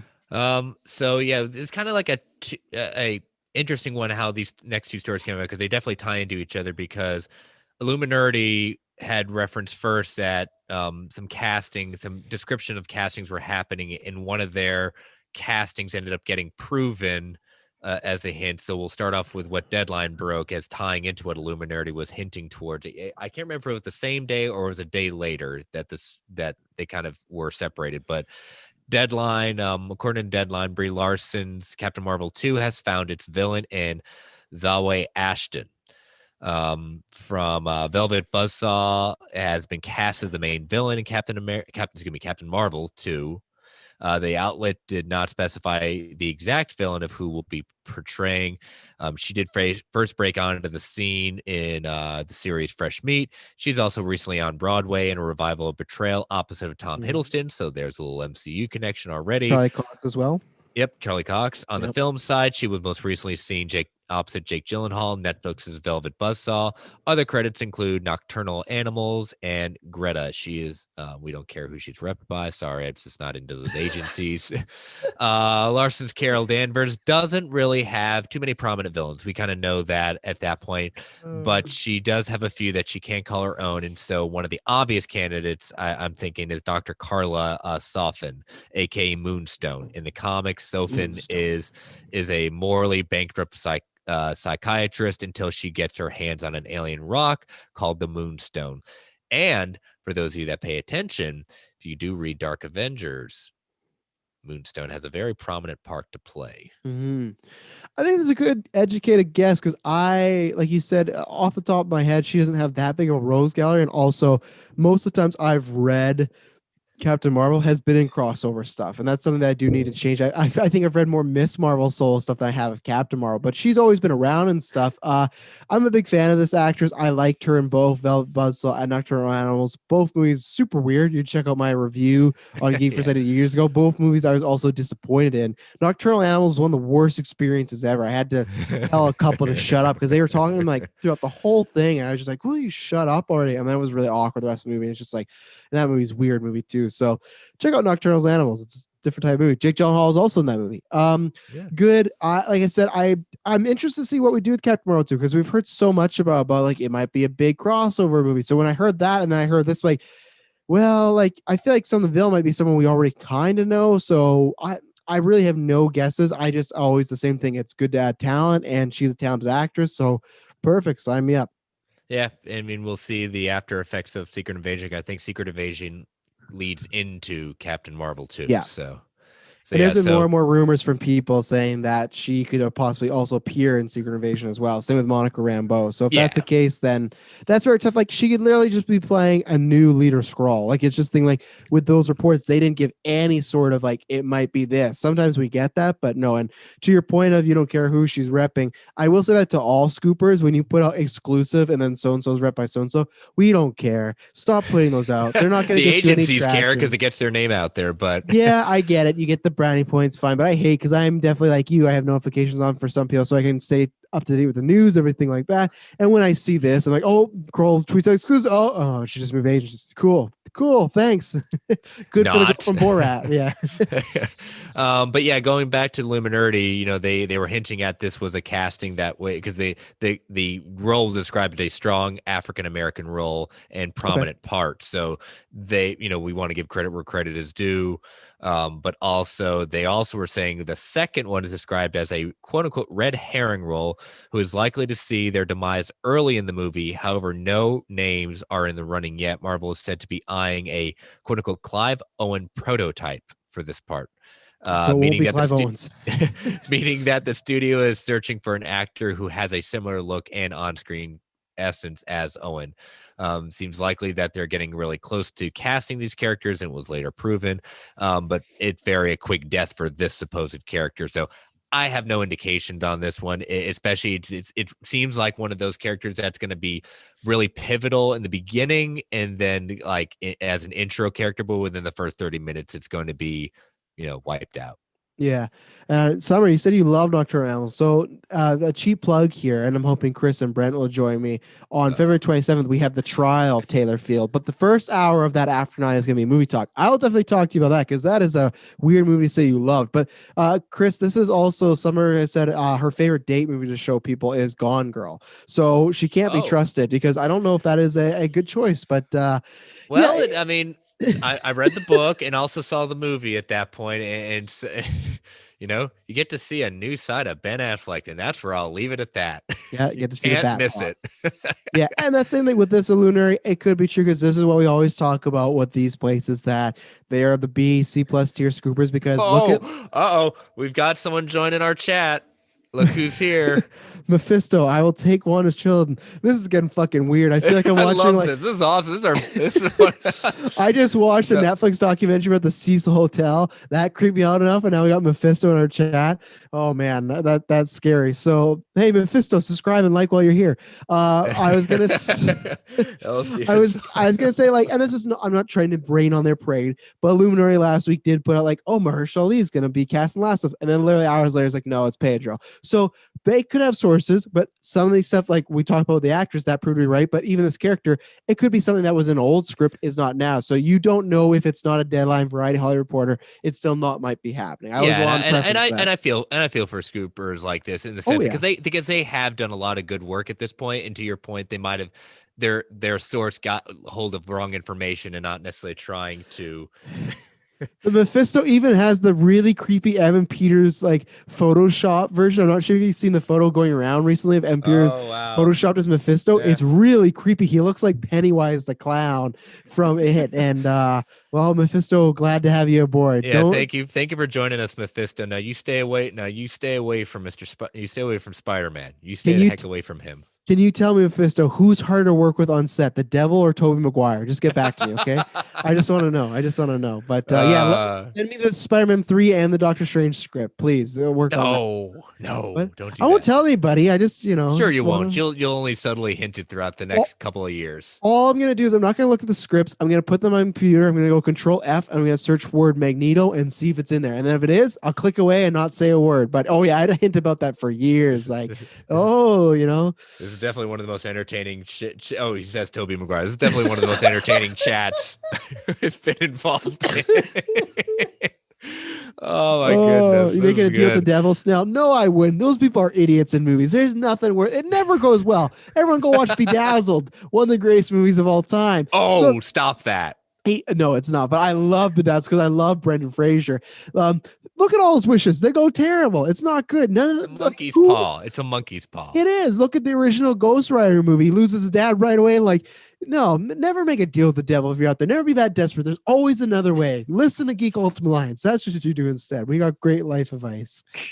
It's not like your dead husband. Well, hold on. I think we got some life advice. Some of the other ones are, oh boy. Some of those Friday night conversations on SCS. I don't know if we got that good. Trust Nathan with everything. Everything. Sure. Why not? We're getting weird on here. Mephisto probably. It's not like your dead husband. Good Lord.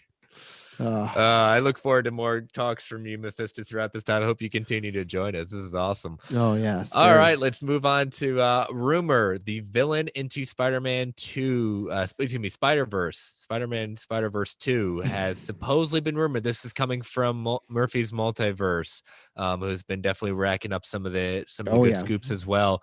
Corden, and he even chalks us up that this is a very heavy rumor. He calls it the "we heard it this week" reports. Taken with a grain of salt. They're working with a news source and have yet to confirm this with another trusted source. But he's very good about making sure that where he's getting this from. But supposedly, the big baddie of Spider-Verse 2 is going to be the villain Spot. So I have a fun history with the Spot. So if people don't know, just like Superhero Discussion Trash Sign does years ago, before I met Hines, everything like that, we on Geek First, me, Dylan, Kyle, we reviewed every single episode of Spider-Man the Animated Series because I want to introduce them this, and it was tons of fun. And for us, they didn't know about them, but like the Spot became one of their favorite characters because he's so outlandish in that show. He's like, I am the Spot, and his whole storyline and everything. And I right away messaged him like, look, your time, like he's always been joking, like, when are we gonna get the Spot? When are we gonna get that? And I'm like, you know what, your time's coming. We're gonna get him. And I think he's a perfect villain visually for this. I think they might change his power setup a bit because at times it's just been literally he could throw a portal and move to certain situations as far as like, oh, I'm in this room now. I think they're gonna make it, even in the animated show, they did this where he had a device where he could almost go to different multiverses or universes. We already saw at the end of Spider-Verse that Gwen somehow was like coming through a portal to talk to Miles. I think he's going to be that type of villain. He's going to be throwing them through multiverses instead of just moving locations. Spider-Verse 2, I'm very excited for, but I'm just still so scared because they don't have the original directors. And that to me is just like, Spider-Verse was an Oscar-winning movie, beloved by fans and critics. I think you asked me my Mount Rushmore of comic book movies, what I consider the best ones. And I always say Dark Knight, Logan, Joker, and Spider-Verse. And those are my 4. So the fact that this movie was so praised and so loved, why do you not have the same directors back? And that's the only thing that will always make me worry. And I will honestly kind of worry about this movie until I see it, because I just love that crew so much. And the fact that they're not doing anymore is very peculiar. Yes, you have Lord Miller on there as producers still, so that's great. But those original directors I really want back. And it's weird because those original directors have kind of made it sound like they did want to come back. And I'm not sure if it was a pay thing or stuff like that. So that's my worry of like, Spider-Verse was a big hit critically and Sony just is getting their hands all over it. But just this report of like the Spot, I'm for, and like the Red Bat. It fits the background of what the film, what Spot can do in the sense of kind of portals and things like that. Yeah. Daredevil's run with Mark Waid, as you talked about, and it's cool. I mean, again, we don't have much to go on that's saying that's this. We don't have a voice. We don't have something, so it'd be kind of cool. I love Spider-Verse. So, oh, Brent joined the chat. Brent, you gotta look in the chat. Your favorite person's in the chat, Mephisto, right now, and he asked me about my red lighting. You might be right, Mephisto. I might have to change up. Maybe I am Mephisto, and I'm coming. That's the big secret, guys. That I am playing Mephisto in Wandavision. That when you guys freak, that'd have to be our biggest episode of all time. If the next day coming like, oh, here really exclusive interviews. So yeah, I mean, it's a cool villain. The ability to access and manipulate portals in any space. Draw. I mean, it's a very simple character to draw, but it's going to be.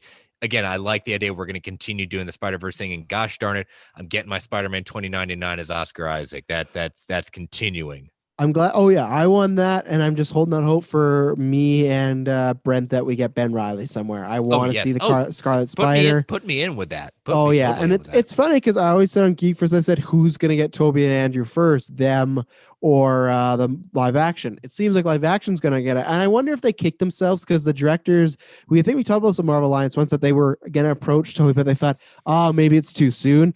I wonder if they're going to kick themselves now, not doing it first and being the first ones to plant down their flag. Like, hey, we got Toby, we got Andrew, but so this is why you watch the video version, fans, because in the live chat, you go back, I leave the live chat up, you literally have Mephisto trying to coerce Brent into a conversation, and that is probably something Brent never thought would happen, but great for Geekverse and Geek Ultimate Alliance to bring this to Brent and the fans. We have brought Mephisto into everyone. So what episode are you finally going to answer me this, Mephisto? What episode are you finally going to reveal yourself? That's what I want. That's what I want to know. So. Yeah, that's a good call. So, but yeah, Spot. I'm excited. If it's true, bring it. Yep. All right. Our last story kind of goes back. Again, the what could have been at that point. Marvel's Iron Fist season 3 would have had quote unquote crazy superhero power couples. So speaking with Collider while promoting his Apple TV Plus series, Dickinson, Finn Jones was asked about what the next season of Iron Fist was planned for the characters like Colleen Wing and Ward Meacham, your favorite character. Love Ward. I'm not even joking about that. You and Brent might think I am. No, I am. The actor played a good part. I don't care for the character. Oh, I like character. Me and Dylan, we did a goodbye to the Netflix thing, and we ranked like best shows. But in characters, we both had him in our top 10. We loved Ward so much because to me, he felt like Harry Osborn. He felt like that as far as like that template of like the screw up that just can't get everything right. And but he needed a hug. That was my thing. He needed a hug. He hugged the wrong people. Yeah, Hansi loved Ward too. You finally said something right tonight, Hansi. That's good. So, no, Chris, there's a bad history. She trash talks me about like she did pick me in the fight versus Taylor in the match. Like anybody that didn't pick me is dead to me. Like they gotta earn a lot of my trust back or send me what is the donuts you guys have out there? What is the donuts people? Chris Rock always makes a joke that there's cocaine in them. Krispy Kreme. Send me some Krispy Kremes, Hansi, then we'll talk. But Mephisto says episode 9. He reveals himself. Oh, good. Yeah. So with this, it was cool because I feel like. Well, I haven't read even the part yet. You read it. I got to read it for the people that haven't done it. What he said was on Collider. He said Raven Metzer, who was the showrunner for the second season, and I were sure that there was going to be a season 3. Good, because I think a lot of us were saying, I'm glad you thought there was going to be one. Yeah. So we had already devised the whole thing. I was so excited to get into that. It was really going to be about Danny finally assuming his role of the Iron Fist, fully accomplished, fully charged, and fully in control of his shit, his chi, yeah. And as well, it was gonna be amazing with Danny and Ward off in a foreign lands as body. That was a cool ending. Will have to say that ending of that second season, that Easter egg was really cool. And then you had Colleen in New York, isolated in it with this new power, struggling to come to terms with her identity with this power. At some point, we would have met up again, possibly forming this crazy power couple or super relationship. Again, second season was definitely better than the first.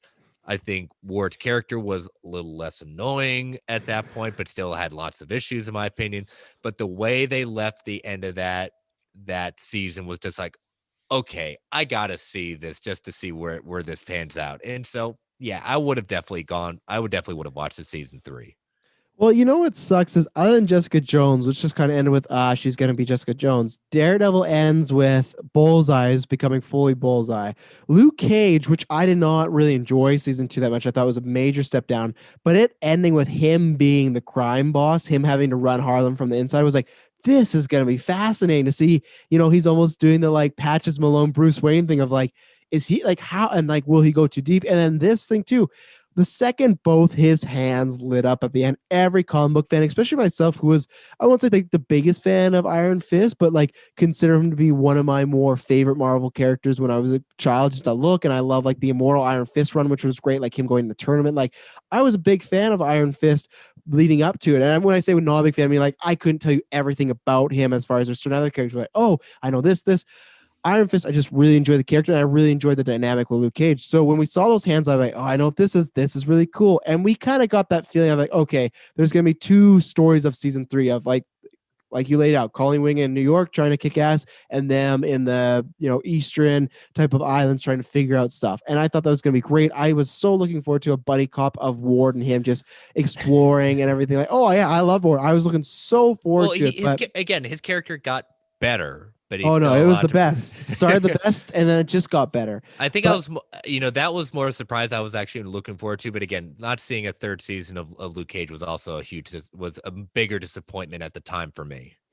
Oh yeah, and I agree. And this is the thing, like you go back to my reviews, I actually did like Iron Fist season 1 in the sense of I think that when the reviews came out, everyone to me talked about like it was Inhumans level bad, and I do not think Iron Fist season 1 was that good. I don't think it's the greatest show. I think Finn Jones was a miscast. I think he got better as time went along. Yeah. There's times where I was like, oh, he is Danny, but there's just times it didn't really connect like the other Netflix castings, but I still enjoyed it. And I think season 2 also helped because remember they shortened the season 2. That was smart because that was Netflix's big issue.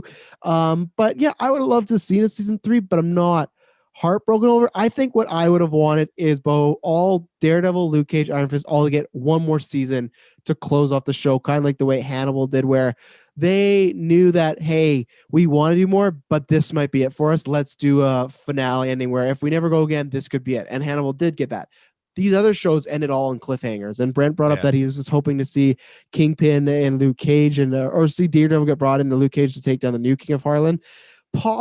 Could have been possible. I think Daredevil would have known, like, hey, like, I get what he's going for. The one that I always wanted that I hate we never got on the Netflix verse is Daredevil season 2, when they set up Kingpin getting Punisher out of jail and just being like, you're going to go out there and clean the streets for me. So when I get out of prison, I can just take over and start doing what I was. And Frank's like, yeah, I'm going to do that. But when I get home, I'm going to fucking kill you too.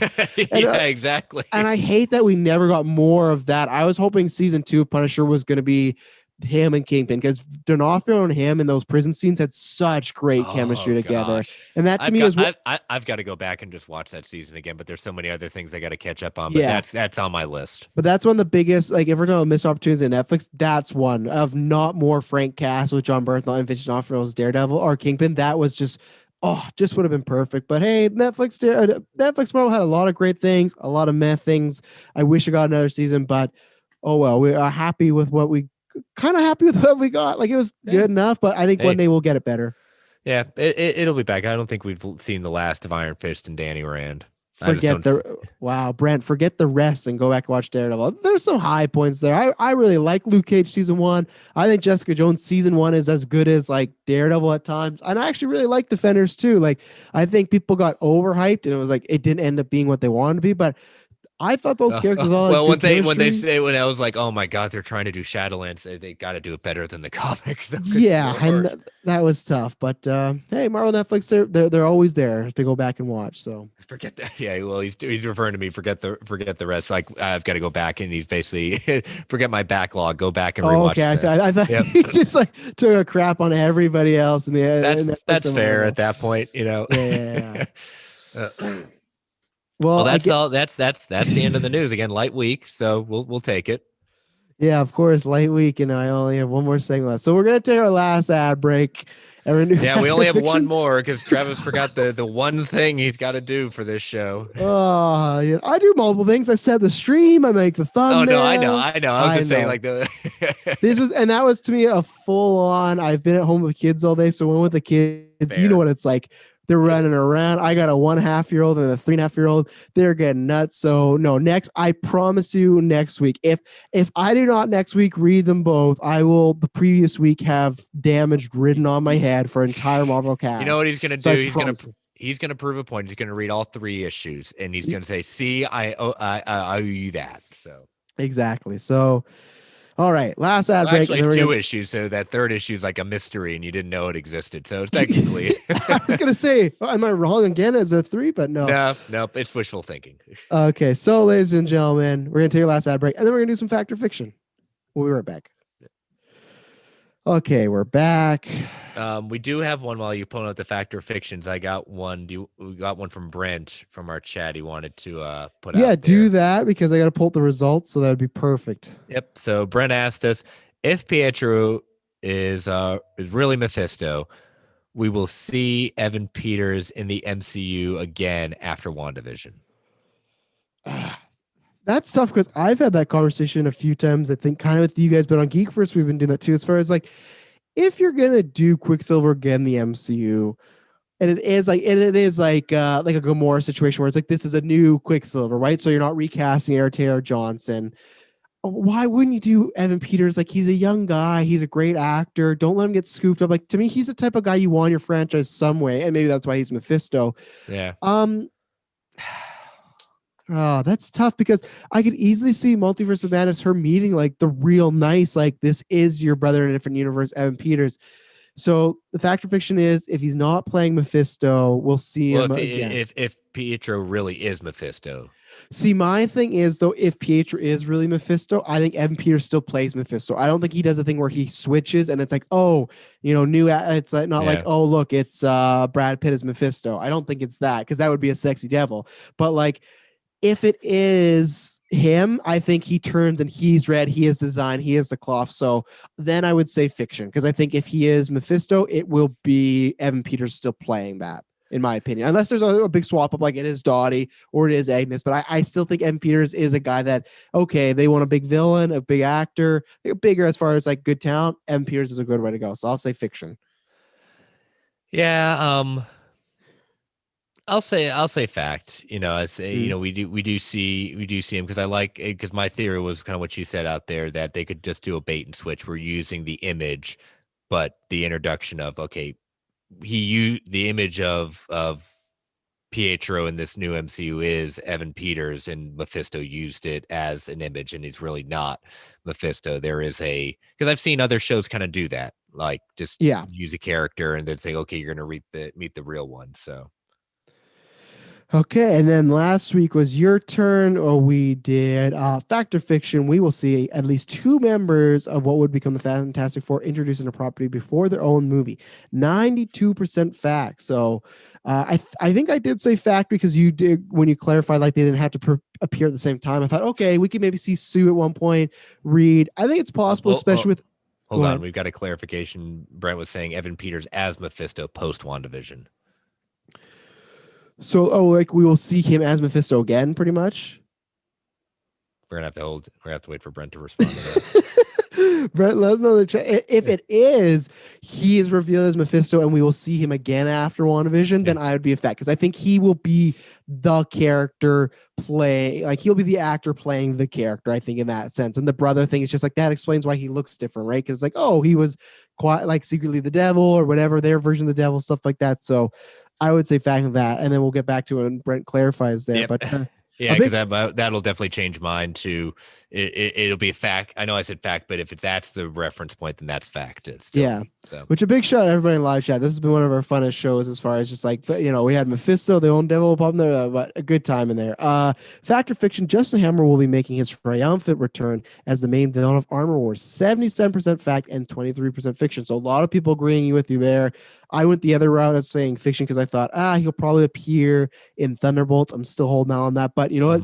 That's a good point. They have a history together. It makes sense. So, and I don't care. I just want to see Justin Hammer. That's all I want. So, now, I know I cut you off with the first one. Did we say that what before I cut you off with the first one that you were talking about? Yeah, sorry. It was the 92% fact and fiction for we'll see two members of the Fantastic Four MC. And I just said, just because of Ant-Man and the Wasp, or is it, it's technically Ant-Man and the Wasp Quantumania, right? It Correct. Is still Ant-Man. Okay. Yep. I think that has the opportunity of seeing some people, Miss Marvel, Captain Marvel, Secret Invasion. I think there's lots of chances to see these characters. So I said fact on that one, like you guys. And then our last one that you had, Charlie Cox's Daredevil will receive his own solo movie in Phase 5. This one was a close one. Fact, 40%, fiction, 60%. So I think it's tough because we still don't know if he's in Spider-Man. We heard about it, but, could be the case. Maybe it's not there. And Phase 5 is next, so maybe people think down the line. Brock from Marvel Squadcast, check out him and his Brent show. I don't think it'll happen, but I want to, so I choose fact. I feel like that's the time, even before we had heard these rumors about him being Spider-Man, every time we talked about Daredevil stuff, you and I would always, if we said fiction, we'd be like, we're saying this, but my heart says, I want Cox and Daredevil in there. So, yeah. Yep, it's always tough with these. So yeah, hit me with your fact or fictions. Okay, so I was inspired by this one because, like I said, on Geek First, what we're gonna do is we're gonna, I think, like every 3 months or so, I got Taylor and Kirkland. They are officially Marvel Unlimited subscribers, so Marvel, Nice. come thank me. But because Kirkland hit me, he's like, because he's reading, because Wandavision's like, I know a lot of base level stuff these characters, but I want to get in deeper. Like, well, here we go. And I showed it to Chris and Brent because I hadn't read House of M and Disassembled since probably like 2006, 7. I was like, should we reread Disassemble? And they're like, absolutely. So we're doing that. And it's been fun to get their opinion. So look out for that. We're going to talk. I think the show's being called Comic Book Virgins right now. And I get to like walk And the them. great, and I'll tell you what, Mm. and I know DC Universe Unlimited and DC Universe Infinite does it too. They do a very good job, both services in the sense of where to start with characters.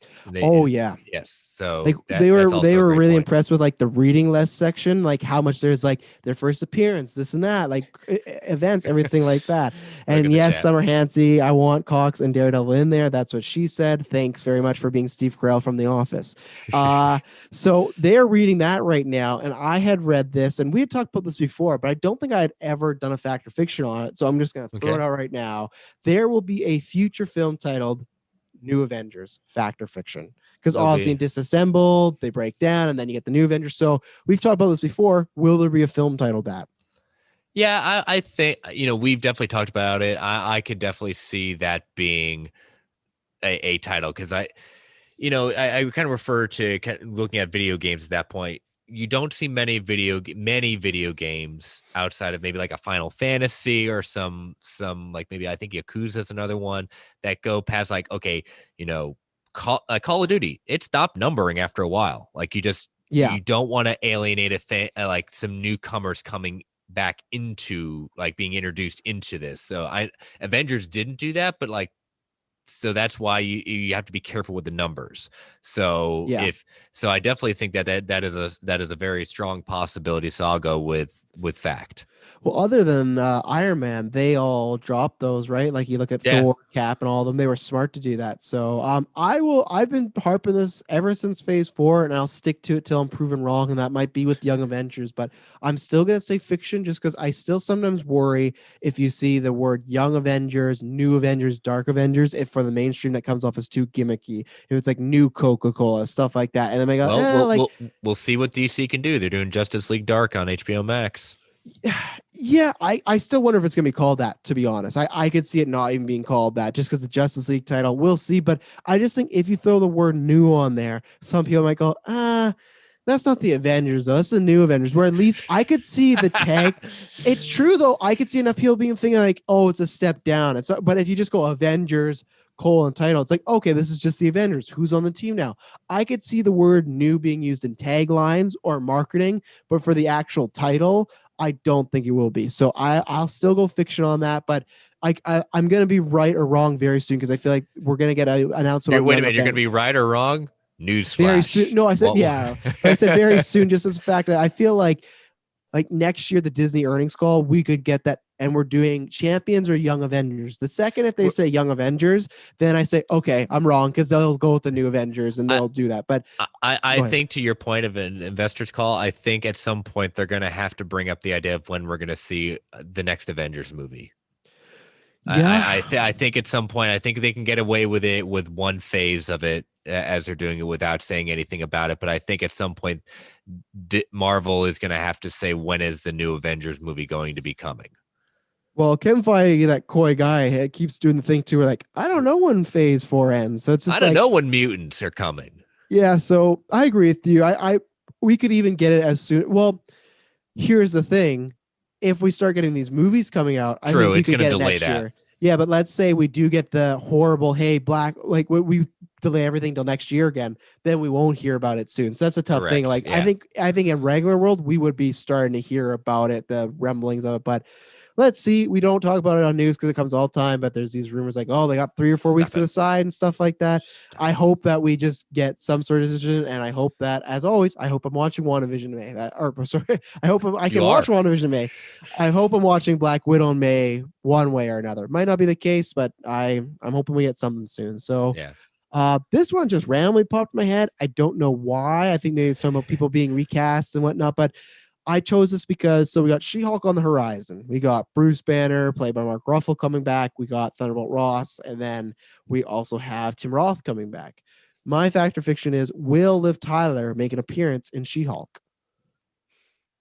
Because she's one of the last holdouts as far as we've seen a bunch of people, and we've heard rumors if this has a lot to do with the family life and her or like Bruce's dad. That's a way to like tie in the family stuff like that. So that's what I'm asking: will we see Liv Tyler? I don't think so. I like the idea of the legacy. It just seems that it just doesn't track for me right now, in the sense of like she, you know, there's been nothing like even talking about Liv Tyler or Yeah. talking about like her, like talking about the Marvel movies and things like that. I mean, she was only in one, and she played a significant part in the movie, obviously, but that one I don't see. I think, again, our worry, we've said, with She-Hulk, again, it's supposed to focus on She-Hulk, and we've heard this part of the script is going like how she was basically Bruce's kind of defender when he was young, as an abusive father and things like that. So yeah, you could put her in flashbacks, but I don't know. I'm saying fiction on that. I don't see it right now. So you and me are in different tracks tonight because I'm saying fact. The reason is because I think eventually, I don't know if we're gonna start the show and Jennifer is just She-Hulk, or we see the turn. I could see her being brought in for even just one episode as a surprise cameo or a Yeah. secret hidden, as far as, hey, who else? Because in this, like, she's supposed to be like one of the people that knew about Bruce's, state and everything that's going on in the gamma radiation. So maybe he makes a call like, hey, I need some help. Her condition's a little different, this, that. You can obviously just make Bruce do all that, right? But I just thought it could be cool to get her in there, and that'd be a way to work her in. Maybe it's just a cameo to set up, hey, are people interested in this? Are she interested in it? Because I feel like that is like, we went on to Black Widow, but there's still like some stuff hanging there. And I would like at some point to see her character come back, even if it is just a write off in the sunset. I really like Incredible Hulk. So I'm gonna say fact, I think they're gonna find a way to work her in there. And even if I'm wrong on this, I would love it. I'm a huge fan of legacy castings, even if they don't play the same part that especially in this one, if they don't play the same part, it's just like, it's a nice tip of the hat. DC's done a great job with it. Marvel's also done a good job with it. And Clay, I get your point when you said I think she's done with Marvel movies, but at the same point, so is Natalie Portman and so is Ben Affleck with DC movies, right? And this thing all takes is one meeting, it goes good. Hey, you want to come back for money? You want to come back for a little bit? So, and like I said, if it's not She-Hulk, I think we will see Liv Tyler one day, because the fact that when they had Ross there, I was like, okay, it's just one character. He's an important character in Marvel. But now that Tim Roth is coming back, they're pulling from it a lot more. So even if it's not in She-Hulk season 1, if it's She-Hulk season 2 or another movie featuring Bruce, I think we will get Liv Tyler back one day, and I hope so, because I'd like a little bow on that. Here's one. It's a little weirder, but you know what? I thought this could kind of be fun. So, as I mentioned in my sick days, I watched Ant-Man 1 and 2 back to back. I don't know why. I woke up more like, I want to watch the Ant-Man movies. I did. As I watched them, I always have a fun time realizing that, man, if you just watch the Ant-Man movies, there's a lot that happens between Ant-Man 1 and Ant-Man 2 that is just like, you got to watch these in order. But my thing is, will we get a Disney Plus show around the era of the original Ant-Man and Wasp? Fact or fiction? Okay, so you're talking Hank, Jen, and Bill Foster. We're going to do some lovely de-aging. I think you could go either way. I think for this one, you could recast if you want to. If it's, you could say they're even younger. I'm totally cool with recasting it at that point. Again, it's not, it would be interesting, but I could see this would be fun. So you're saying a movie or a show or just anything? Just a show. I think I said show, but I guess I could clarify it as anything. But I'll stick with show because I don't think they're going to do a movie, because I think they've kind of said that the Disney, as of right now, Feige's been like, the Disney Plus stuff is TV shows, right? And that's where I could see that living. I don't think they would do a prequel movie about, unless they're introducing, like, let's say the Fantastic Four there. But I think that it would be a show. So I'll stick with show, a Disney Plus show. Yeah, I think right now, I think there is a possibility for it. I think it's going to hinge on kind of what they do with Quantumania. I think I think that's going to be, because the movies have performed well, both of them. And they've been okay. and Marvel's has been, I mean, this whole phase has been bringing in characters and ideas and properties that usually we wouldn't have thought about. Mm-hmm. So I could see it. Um, this is a fiction for me, Mm-hmm. but it's not a true, like, I'm like my fictions this week has been, yeah, I'm pretty firm in this one. This one I'm like a 49% fiction. Like, it's not going to push me over the edge to possibly see this. Right now, I don't see it based on the things that we do know about the phases. So, I'm the same as you as far as I am fiction. As always, I want it to be fact because the reason is the why I was inspired by this question is I was watching Ant-Man and I kind of often forget when Corey Stoll, who plays Yellow Jacket, who is just an awful villain, in these movies, just so cookie cutter and whatnot, great actor, but when he's given the whole rundown of figuring out the Ant-Man formula and everything like that, they show all these videos of Hank Pym in war, like fighting, and I always yeah, that's what I'm thinking about. Yeah. yeah, I always forget them. Like, right, he was in the thick of things. Like in the MCU, sometimes I just think, oh, he just created the formula and he was too old. Like he did some stuff, but he wasn't the way Hank Pym is, or Scott Lang is, right? Like in the action with Avengers. But no, he was doing stuff. So was Janet, and so was Bill. They talk about with Goliath. So I could even see this being like incorporated into a different show. Like, let's say there's another show in the past and they incorporate these characters.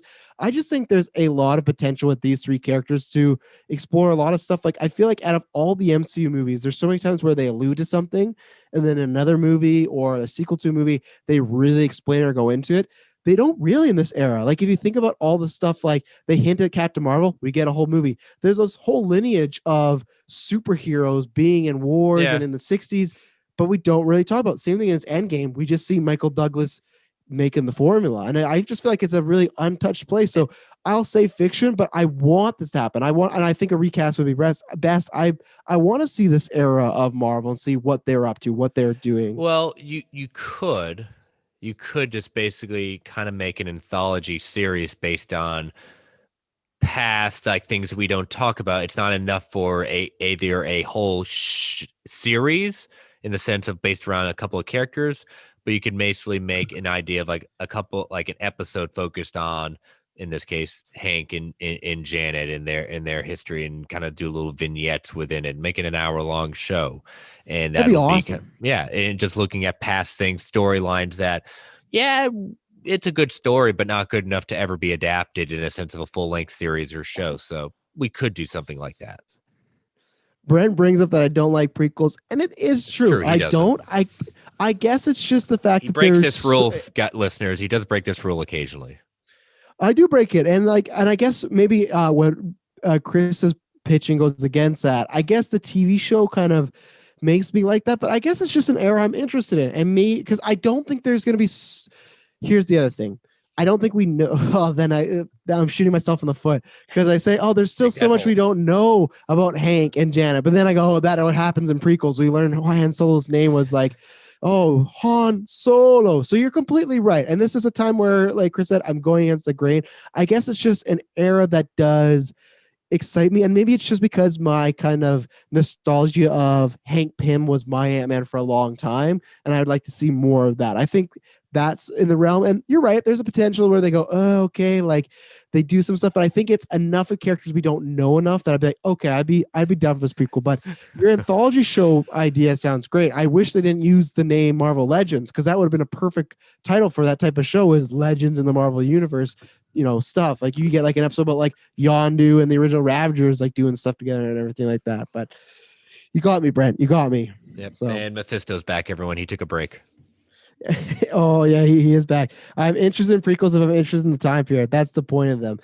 It is, I guess, for me, and it's there are particular ones like Obi-Wan where I'm like, I am interested in his story, but again, maybe this is the thing, Brent. I'm interested in prequels when it's like there's so much time that we don't know. Like I am interested in what Obi-Wan did. I'm not interested in how did Willy Wonka buy his fucking chocolate factory. I'll tell you that much. I don't care about that. And how he enslaved the Oompa Loompas. Well, yeah, exactly. And there's certain ones where it's like, we know the character's fate, so you're right there. But there's somewhere it's like, we know for sure this guy dies, and we know exactly where it's going. But hey, this is the what do they say? The exceptional rule. This is one of those ones that Obi-Wan and this. Other than that, prequels are not too much for me. But Brent's having a good time, laughing, emoji up in the chat. But like I said, the Breaking Bad, Walter White, you got me. You did that's one where it's like, yeah, it's a prequel. I guess I'm pitching, but you know what? I trust Brent. It's just that I trust the MCU. I trust them a lot, So, yeah, those are my fact or fictions. I'll put those out next week. Yeah, yeah. next week, hopefully we're gonna have a guest that I think is gonna surprise a few people. I have a couple hints, but I don't even want to.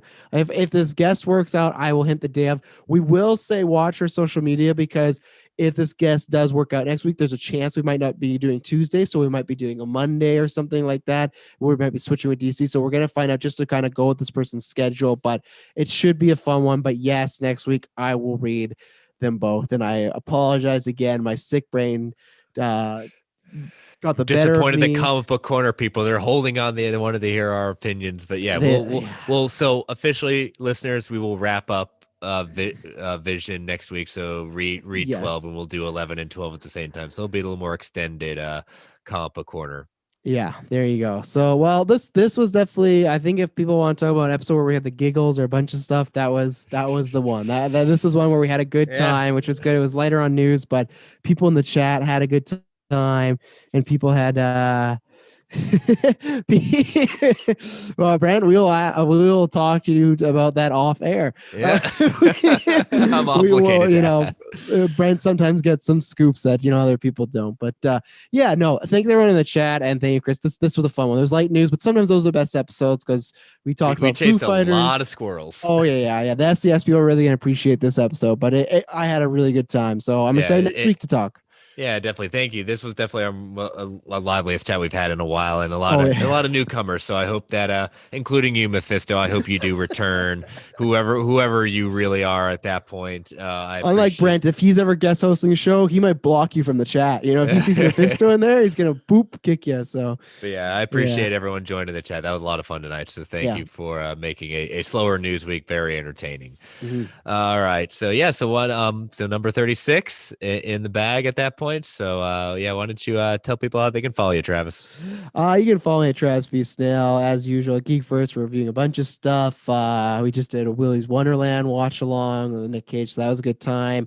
We're about to record our Justice League commentary track, and then Mortal Kombat soon. So lots of fun stuff popping up there. So follow us over there. Kirkland just joined Twitter, so he can be in the bubble. So he tweets every once a week, but still they're migrating over. And then check out Marvel Alliance every week, and everything else that's going on here. There's lots of good stuff popping off, and it's obviously I'm a producer of the network, but I like listening because there's a lot of good shows, and everyone's doing a great job. And February 27th will be the trial of Taylor Field. Did he hack our Facebook polls? We're gonna decide. We got a good trial. Like Tim Rooney was on last week, and it was really cool. It was. Now we have Vision in the chat. I don't know, listeners. If you don't watch the feed, this will be the episode that you may want to listen to the show while watching the live chat, because someone is having fun with us tonight. And you know what? Whoever you are, I can only imagine you've got to. I don't want to be that selfish, but I think you're friends of ours. Thank you. I look forward to this, and I hope you continue to do this. This is great. But yeah, before I close off, last week it was really cool because on Geek First we have a Discord that has our hosts and the fans, and you can go to our website, you can join it, anybody. But there's someone we didn't even know that also listens to Tim Rooney's show, and he's like, "Oh, that's so cool! You guys have it on Marvel Alliance and whatnot." And he's one of our patrons, so he's gonna after 9. Tim Rooney's gonna be on and this Patreon, so we're gonna connect them too. So it was really cool. It's so funny, like the 6 degrees of separation of one of our fans being like, "Oh, I love Tim Rooney." I had no idea that he had listened to him, so that was really cool. So listen to last week's episode. It was great to have Tim on, and listen to every episode going forward because always a good time here at Marvel Alliance. Always.